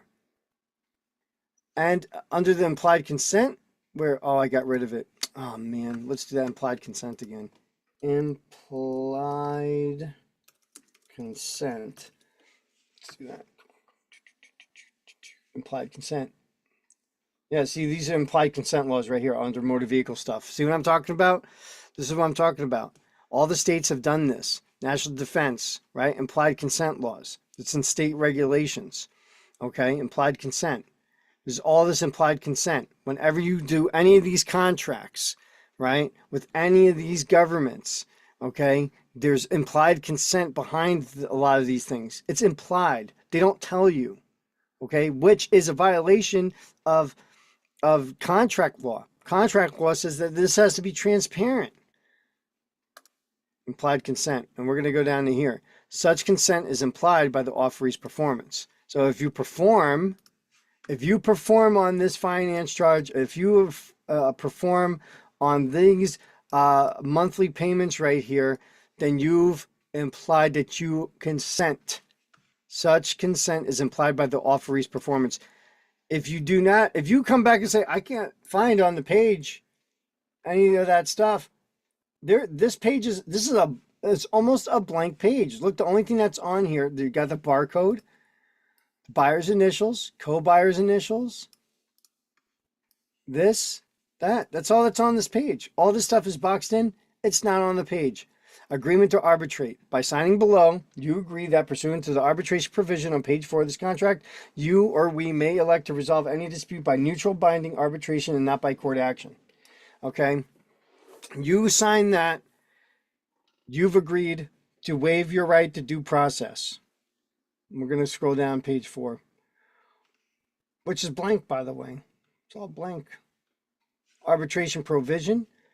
Okay. Any claim or dispute, whether in contract, tort, statute, or otherwise, right, between you and us or our employees, agents, successors, assigns, whichever arises out of your credit application. See, this is a credit application, which means that this is a consumer credit transaction. So Title 15 applies. Purchase or condition of this vehicle, this contract, or any resulting transaction or relationship, right, shall, at your election, including third parties, by the way. So third party debt collectors, they got to follow this stuff too. Okay, shall at your election be resolved by neutral binding arbitration and not by a court action. So you just waived your right to due process by doing this arbitration. Okay. No cooling off period. State law does not provide for a cooling off or cancellation period for this sale. Bullshit. State law may not, but federal law does. What did it say at the beginning? Federal law applies. There is a cooling off period. So when they say something like this, what are they saying? They're saying, well, the state law doesn't provide for cooling off period, but it doesn't say that the federal government does.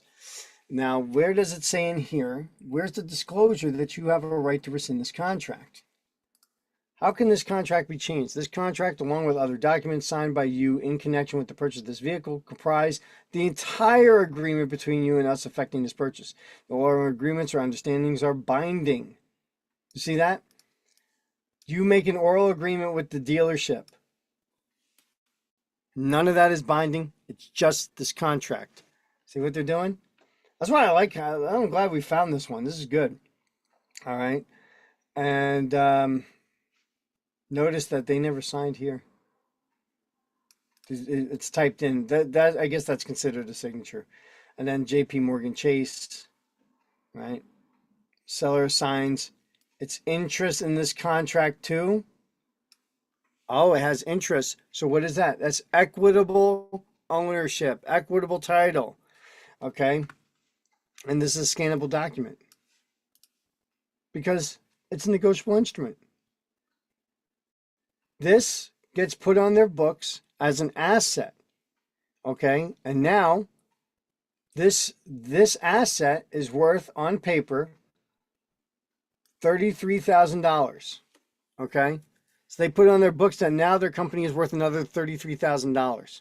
So what have they done by using paper is added value to their company. You added value to their company. What should you get in return for adding value to that company? This is the fraud with all these things right there. They say, well, now we got another $33,000 of assets on our books. They gave you a car, right? I think that's a fair exchange. I made your company $33,000 more valuable. You give me a car. I think we're good now, right? Sounds fair, right? What would they say if you mentioned that to them during signing?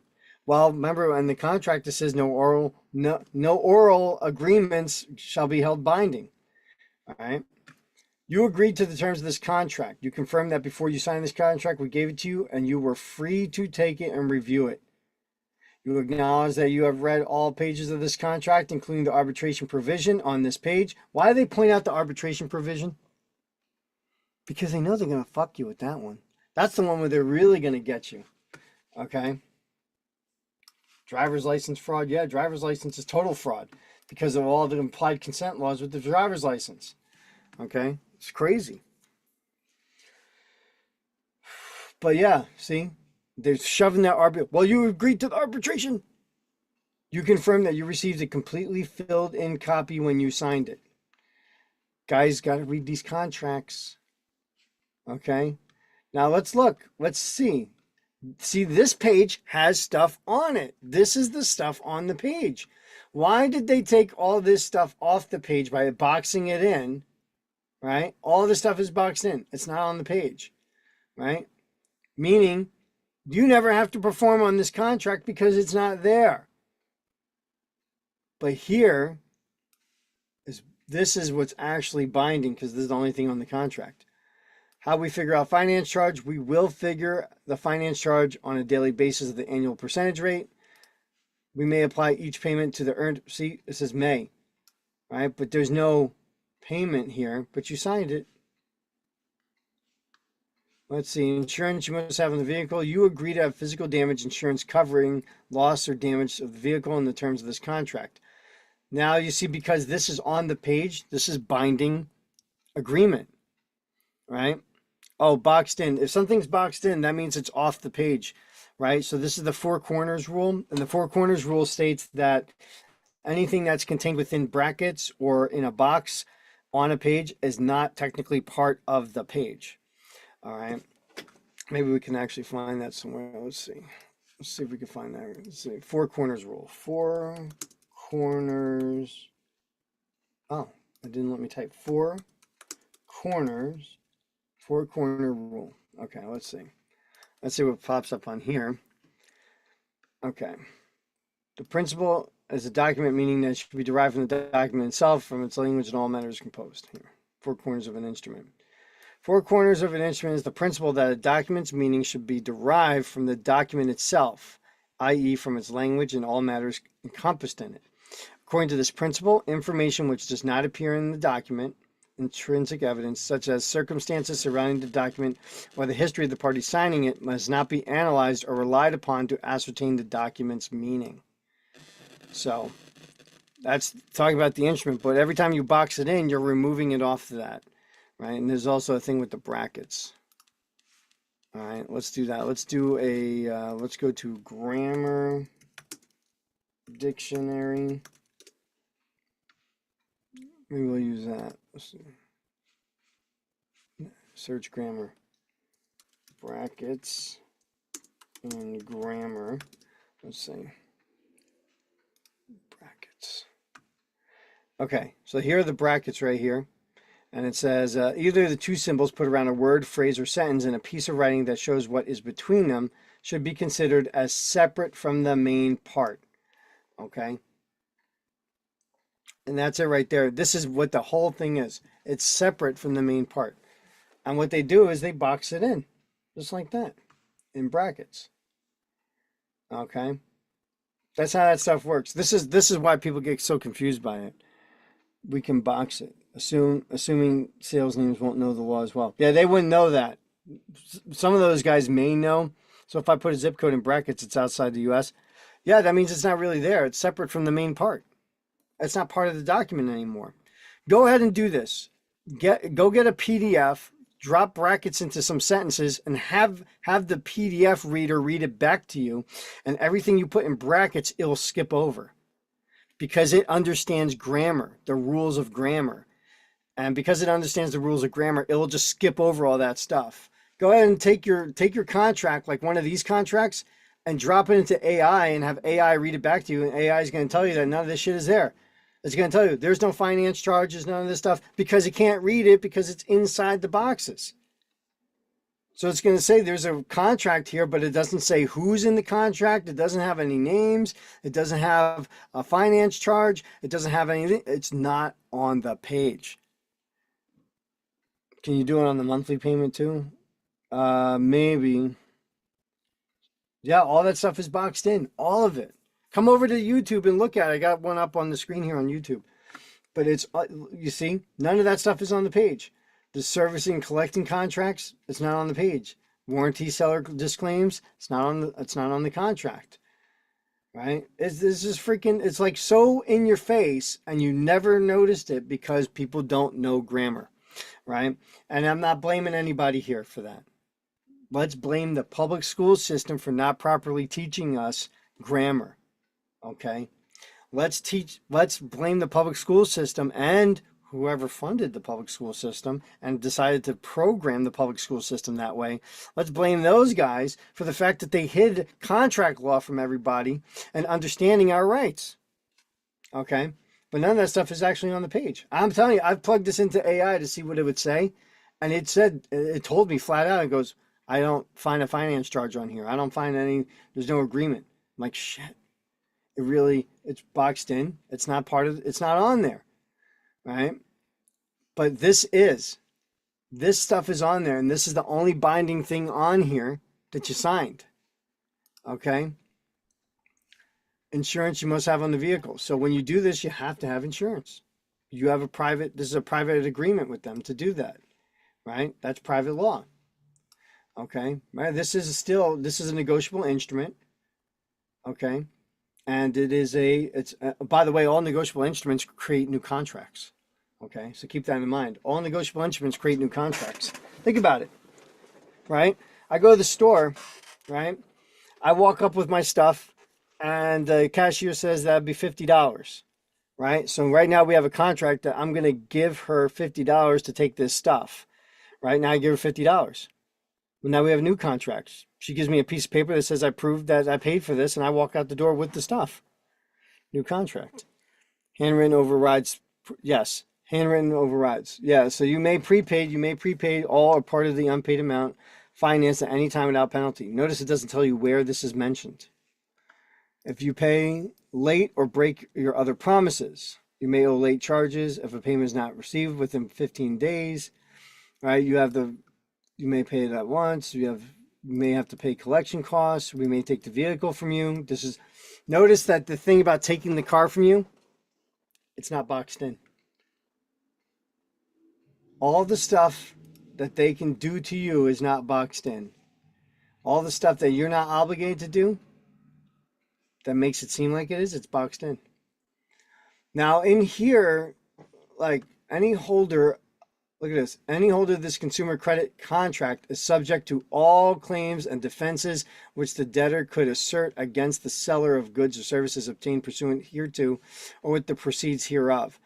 Recovery hereunder by the debtor shall not exceed amounts paid by the debtor hereunder. This is an interesting thing. So what they're telling you, right, is, I mean, it's not even on the page technically, but what's happening here is that the holder of the consumer credit contract is subject to all the claims, right? So if they sue you and you have this contract, well, you're subject to the claim, okay? Now here's another thing. Recovery hereunder by the debtor shall not exceed amounts paid by the debtor hereunder. So whatever you paid them, you're agreeing to not get paid more, which means if they harm or damage you, right, whatever you paid them is all you're going to get back, okay, under that. With can about the boxes means it's not on the page. It's that simple. If it's in a box or in brackets, it's not on the page. That's grammar rules, okay? But you see what you have to do to understand this stuff? Like you have to go through trust law, contract law, you have to go through grammar rules, and then once you have all that stuff put together, can you actually understand it? Yeah, you could box anything in you want. So if you go into this section here, the only section that's not boxed in, vendor single interest insurance. Okay, yeah. You could box, if you box in this page right here, it's off the page and doesn't apply anymore. You could box it in. Joe, But could you go over your other promises to us under the security interest? yeah. Yeah. Your other promises to us: if the vehicle is damaged, destroyed, or missing, you agree to pay us all you owe under this contract, even if the vehicle is damaged, destroyed, or missing. See that? What about the security interest part, C? Missing. Wait, hold on. I want to point out the missing part. If they take the car from you, you still got to pay for it in full. Using the vehicle, you agree not to remove the vehicle from the U.S. or Canada, or to sell, rent, lease, or transfer any interest in this vehicle, this contract without our written permission. Right? Now, the reason why they do that is they can go up into Canada and take the car from you. But if you go to Mexico, they can't do anything once you go to Mexico. You agree to not expose the vehicle to misuse, seizure, confiscation, or involuntary transfer. If we pay any repair bills, storage bills, taxes, fines, or charges on the vehicle, you agree to repay the amount when we ask for it. You give us a security interest in the vehicle and all parts or goods put on it. So the second you put something of value on that car, they have a security interest on that too. All money or goods received proceeds for the vehicle. All insurance, maintenance, service, or other contracts we finance for you. So that means they have a security interest in the insurance. All proceeds from insurance. Did you hear that? All proceeds from insurance. This is a very specific car contract. Maintenance. All proceeds from maintenance, service, or other contracts we finance for you. This includes any refunds of premiums or charges from the contracts. This secures payment of all you owe on this contract. It also secures your other agreements in this contract. You will make sure the title shows our security interest in the vehicle. You will not allow any other security interest to be placed on the title without our written permission. Okay? They don't want to split equitable title with anybody else, right? But that's the security interest. So basically, they got a security interest over anything you do with this car. Box it in, yeah. Box it in. Just put a box around it. Probably, the guy would probably watch you do and go, "What are you doing?" Like, "Oh, I'm just highlighting it for later." Right? It's like, oh, okay. Geez, anything I find in fine print, a stroke. But guys, you should really read these things. It's important. But this is the only part of the contract that's binding. This is why you get screwed. All the other stuff is not binding. This is the only thing that's binding, but you're bound by it. But under implied consent, right? Look what happens. Such consent is implied by the offeree's performance. Did you perform? Then you consented. So the second you make a payment to them, you've gave them consent to the contract. If you never pay them or do any other performance on that contract, the consent is not implied. Okay? Meaning, right, that the person who gives consent can withdraw the consent at any time and has the capacity to make valid consent. Right? The actor who gets the consent is bound by consent and cannot exceed its scope. So if you don't act, then you're not bound. It's very simple. Yeah, but now they talk about the other. When a person applies for a driving license or drives a car in a state that has an implied consent law, as in New York, they are considered to give implied consent to take a chemical test using blood, breath, or saliva to measure the blood alcohol content. If the person refuses to submit to testing, they receive penalties such as the suspension of their license. And that sounds like a violation of the Fourth Amendment right there, doesn't it? You are not securing your person's papers and effects, are you? Contracts can be modified by either party. Yeah, that's right. Yeah. Yeah, so you can modify the contract before you sign it. But like what they've done is they wrap this up. If you have an oral on this one, look what it says. Where was it? If there's an oral agreement, it has no binding. No oral agreements or understandings are binding. Okay, so keep that in mind that they'll utilize that, even though it's technically not there. Well, there's no oral agreements. No, they're not binding. You guys, I know you guys had like your agreement, but the contract's the contract.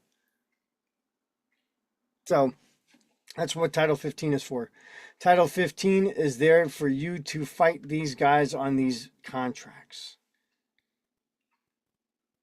But get the original one back. So where's the original? I want the original. So the original was signed in blue ink here. It was signed in blue ink there. You know, it was signed in blue ink here. Where's the original one? I want to see that original one. I want to see my pen marks in the paper. Okay? I need to see that. I need to see the indent of the pen when I signed on this thing. Okay? And down payments could be illegal. All right? They may not be. But we'll look at that real quick. There's certain rules about down payments. Okay? And they could be illegal depending on the situation.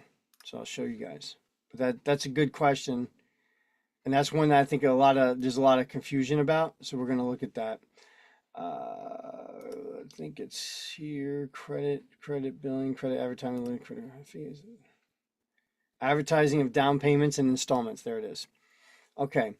No advertisement to aid, promote, or assist directly or indirectly with any extension of consumer credit may state that a specified down payment is required in connection with any extension of consumer credit unless the creditor usually and customarily arranges down payments in that amount.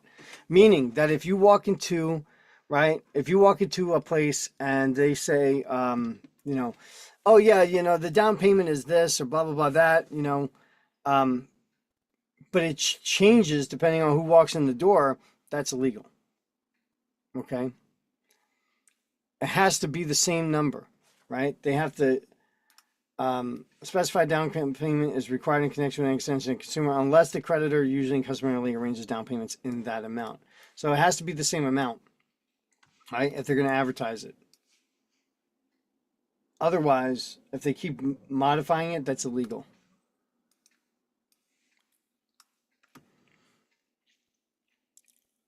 How about if you walk in pre-approved for the loan? If you're pre-approved, then that's, I mean, they may not approve you anyway, but pre-approval is basically like, like, yeah, we can see that you're probably going to get approved for it. It's a probably in your favor. That's what pre-approval is.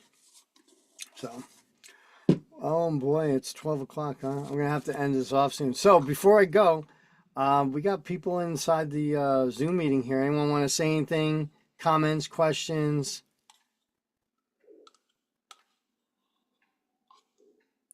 Yeah, that four corners rules applies to anything in the English language.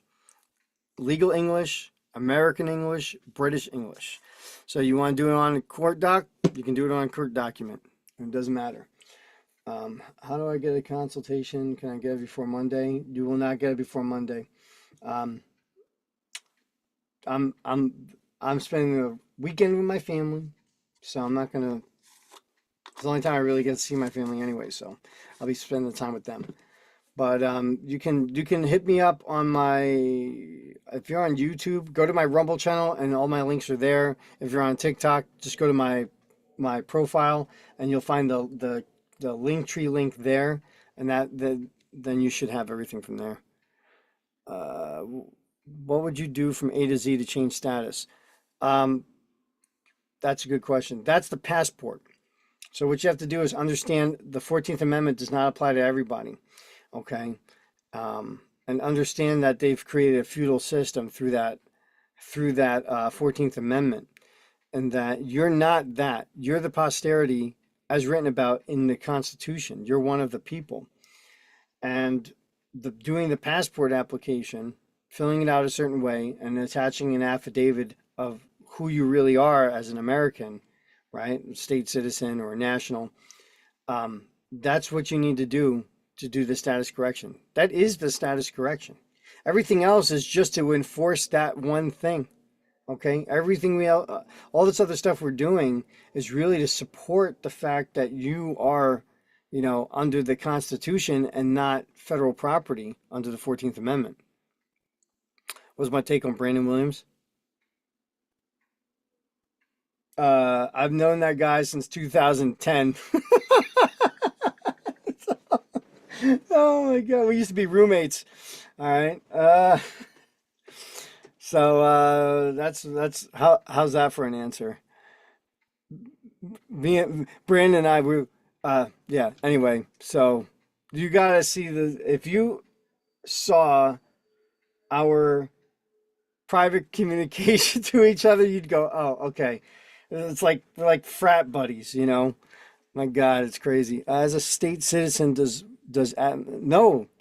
Administrative law does not apply to state citizens. Not at all. It only applies to federal citizens because they work for the government. Okay? Yeah, roommates. Yeah, that says it all, doesn't it? Yeah.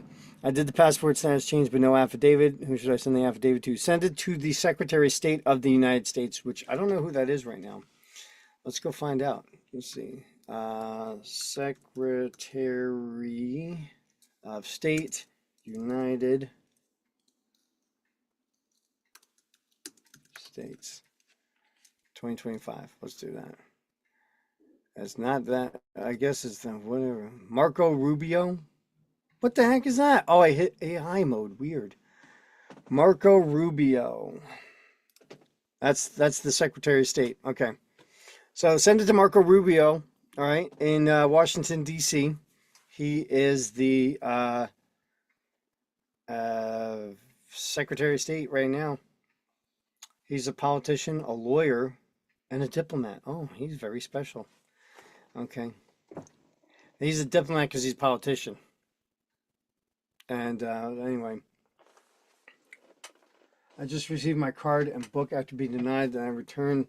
The revised application was approved. Thank you, Joe. Oh, great. Oh, I'm happy to hear that. All right. Good. Sorry, Living. I didn't realize I was booked out to the end of August. Really? End of August? Hell. Secretary. Yeah. Hide. Secret to hide. I like that. Maybe we can look that up. Let's see. Etymology.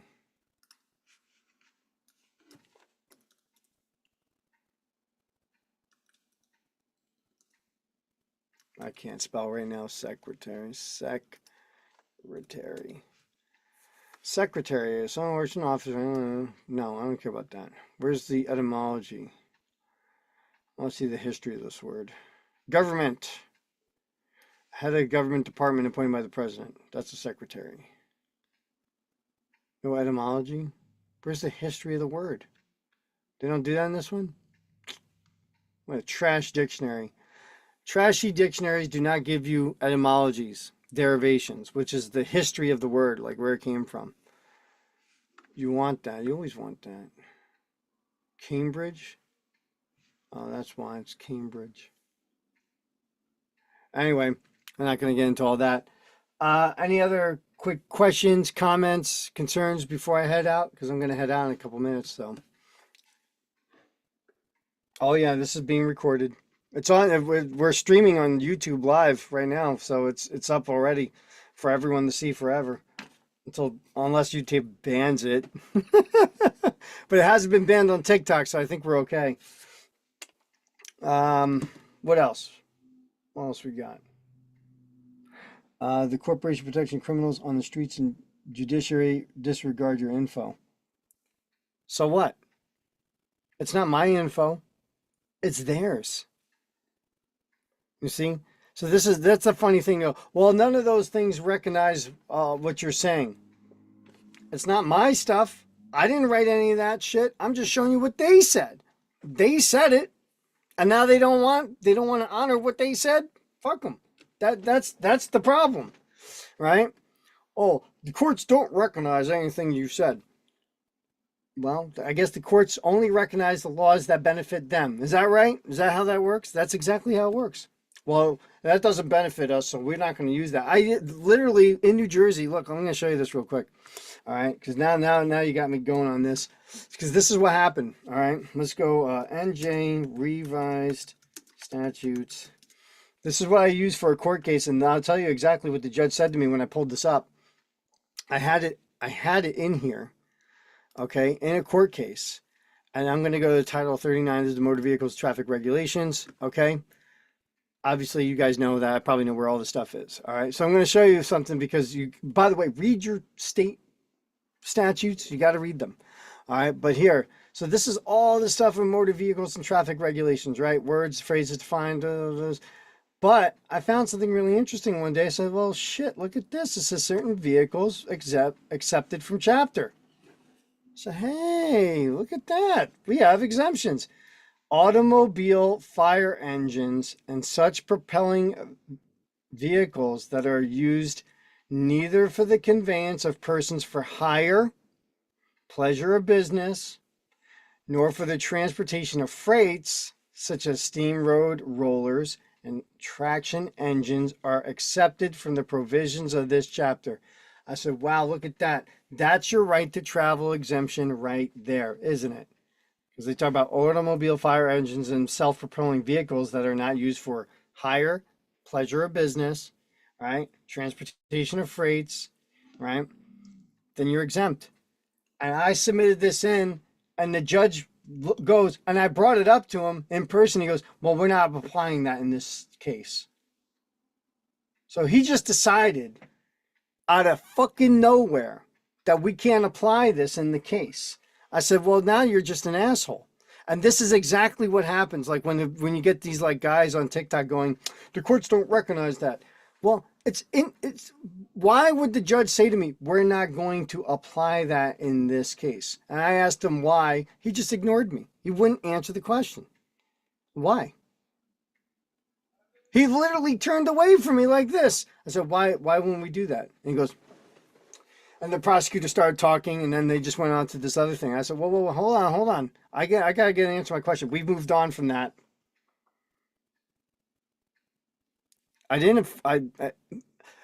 What ended up happening in that case was I was found guilty on two of, I think it was like 7 tickets, and they got me on two of them. And I told them I was never going to pay them. I said, fuck you, I'm never going to pay you guys because I have an exemption. And then later on, I did an abatement on it, and they agreed and got rid of the charges, right?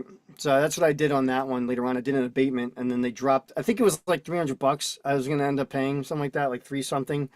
And I just wrote a little abatement in, and they just like bloop, they just took it out of the system.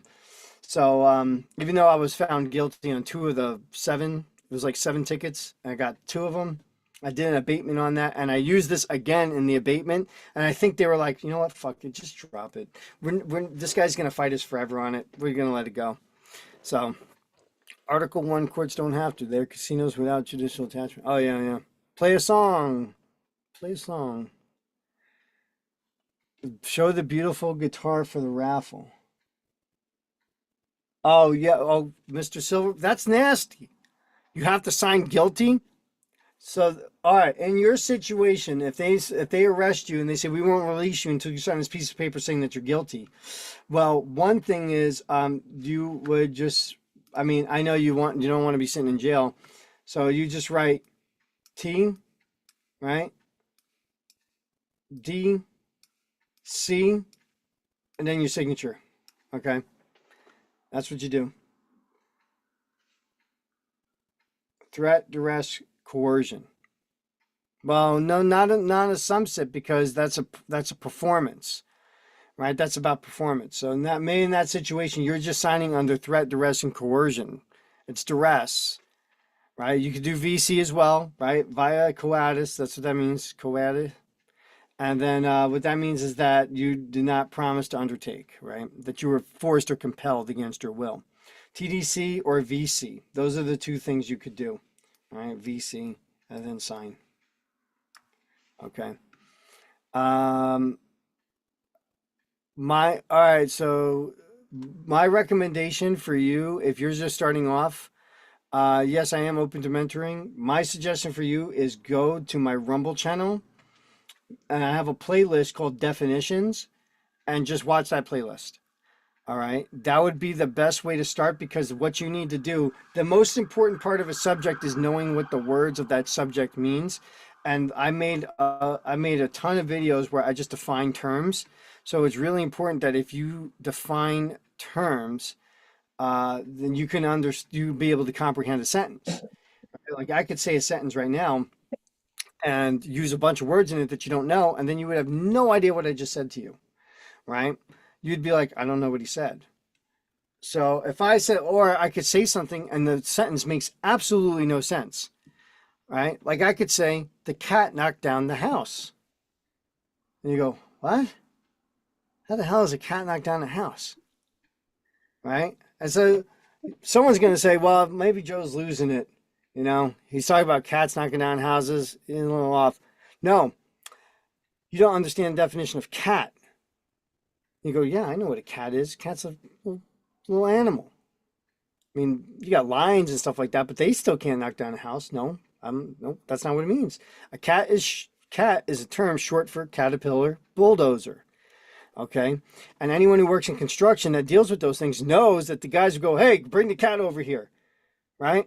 That's their terminology. So that's the thing is like if you don't understand the terminology of that specific system, right, then you're not going to be able to. We're having a conversation over here. All right. But that's how that works. So yeah, the caterpillar bulldozer, but the guys who work in construction know exactly what we're talking about. Okay. They would know automatically. Oh yeah, the cat knocked down the house. But if you're not in construction, you wouldn't know. You'd be like, that's a weird sentence. And that's how it works in the legal realm too. They're going to say all these terms and stuff like that you don't know. So that's why the definitions playlist is good. That's probably the best place to start. So I would start with that. And then if you do want to do some mentoring or you want some other help or something sorted out, you can always hit me up for one-on-one sessions and stuff like that, where we can get more in depth and give you a clear line to perceive things through, okay, or from. Yeah, definitely. I looked into a lot of it and they really just seem, yeah, so it's BS, you know, but you can also, I would sue them in federal court and I would bring a tort claim against them in federal court and go, this is a violation of color law. They tell me I had to sign this thing to be released from jail saying I was guilty. They just violated my right to due process. That's 242 case. And 241 if there was more than one guy there doing it, right? That's deprivation of rights under color law. So they're violating your rights.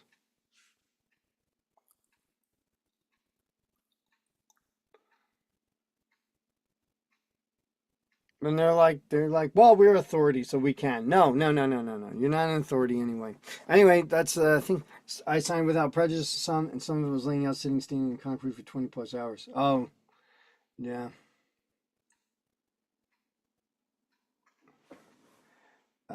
Why did they want to talk about my finances when they locked me up for no crime? Oh, because they want to know how much money they can get out of you. They want to know if stuff like that. All right, cool. Trying to get my affairs in order. Yeah, good to see you. All right, so we got the trust community guys here in the Zoom meeting. Anyone want to say anything before I'm gonna let you guys unmute? Because I know some people were muted, or you don't have to. But go ahead. If anyone has anything they want to say before we head out, go ahead.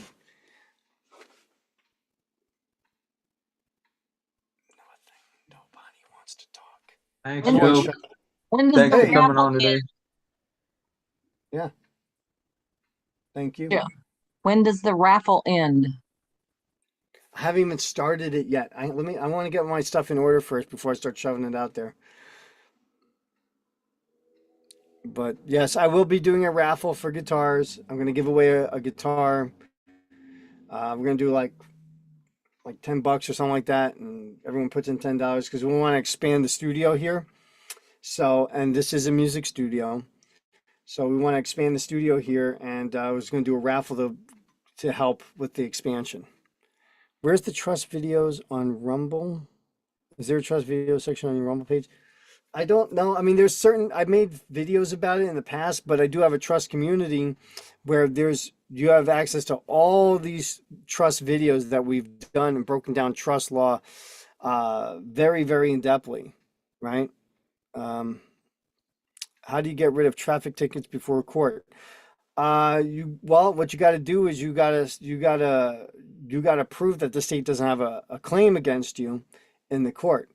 And then you have to use rules of evidence 301 to get them to try to rebut anything you put into there, and then use that, because they won't rebut anything you say. They won't do it. And then what you do is you make them dismiss it because of the fact that they've agreed to your terms under your paperwork that you submitted to the court. And then they'll drop it before you have to go to court. It's called a null proske. That's what they'll do. You'll get a letter saying that your case has been null prosked, meaning that they no longer are going to prosecute it. But that doesn't happen 100% of the time, so don't rely on that working. Some of these courts are very corrupt, and they will not care what you do. So there's other ways to fight it if that doesn't work.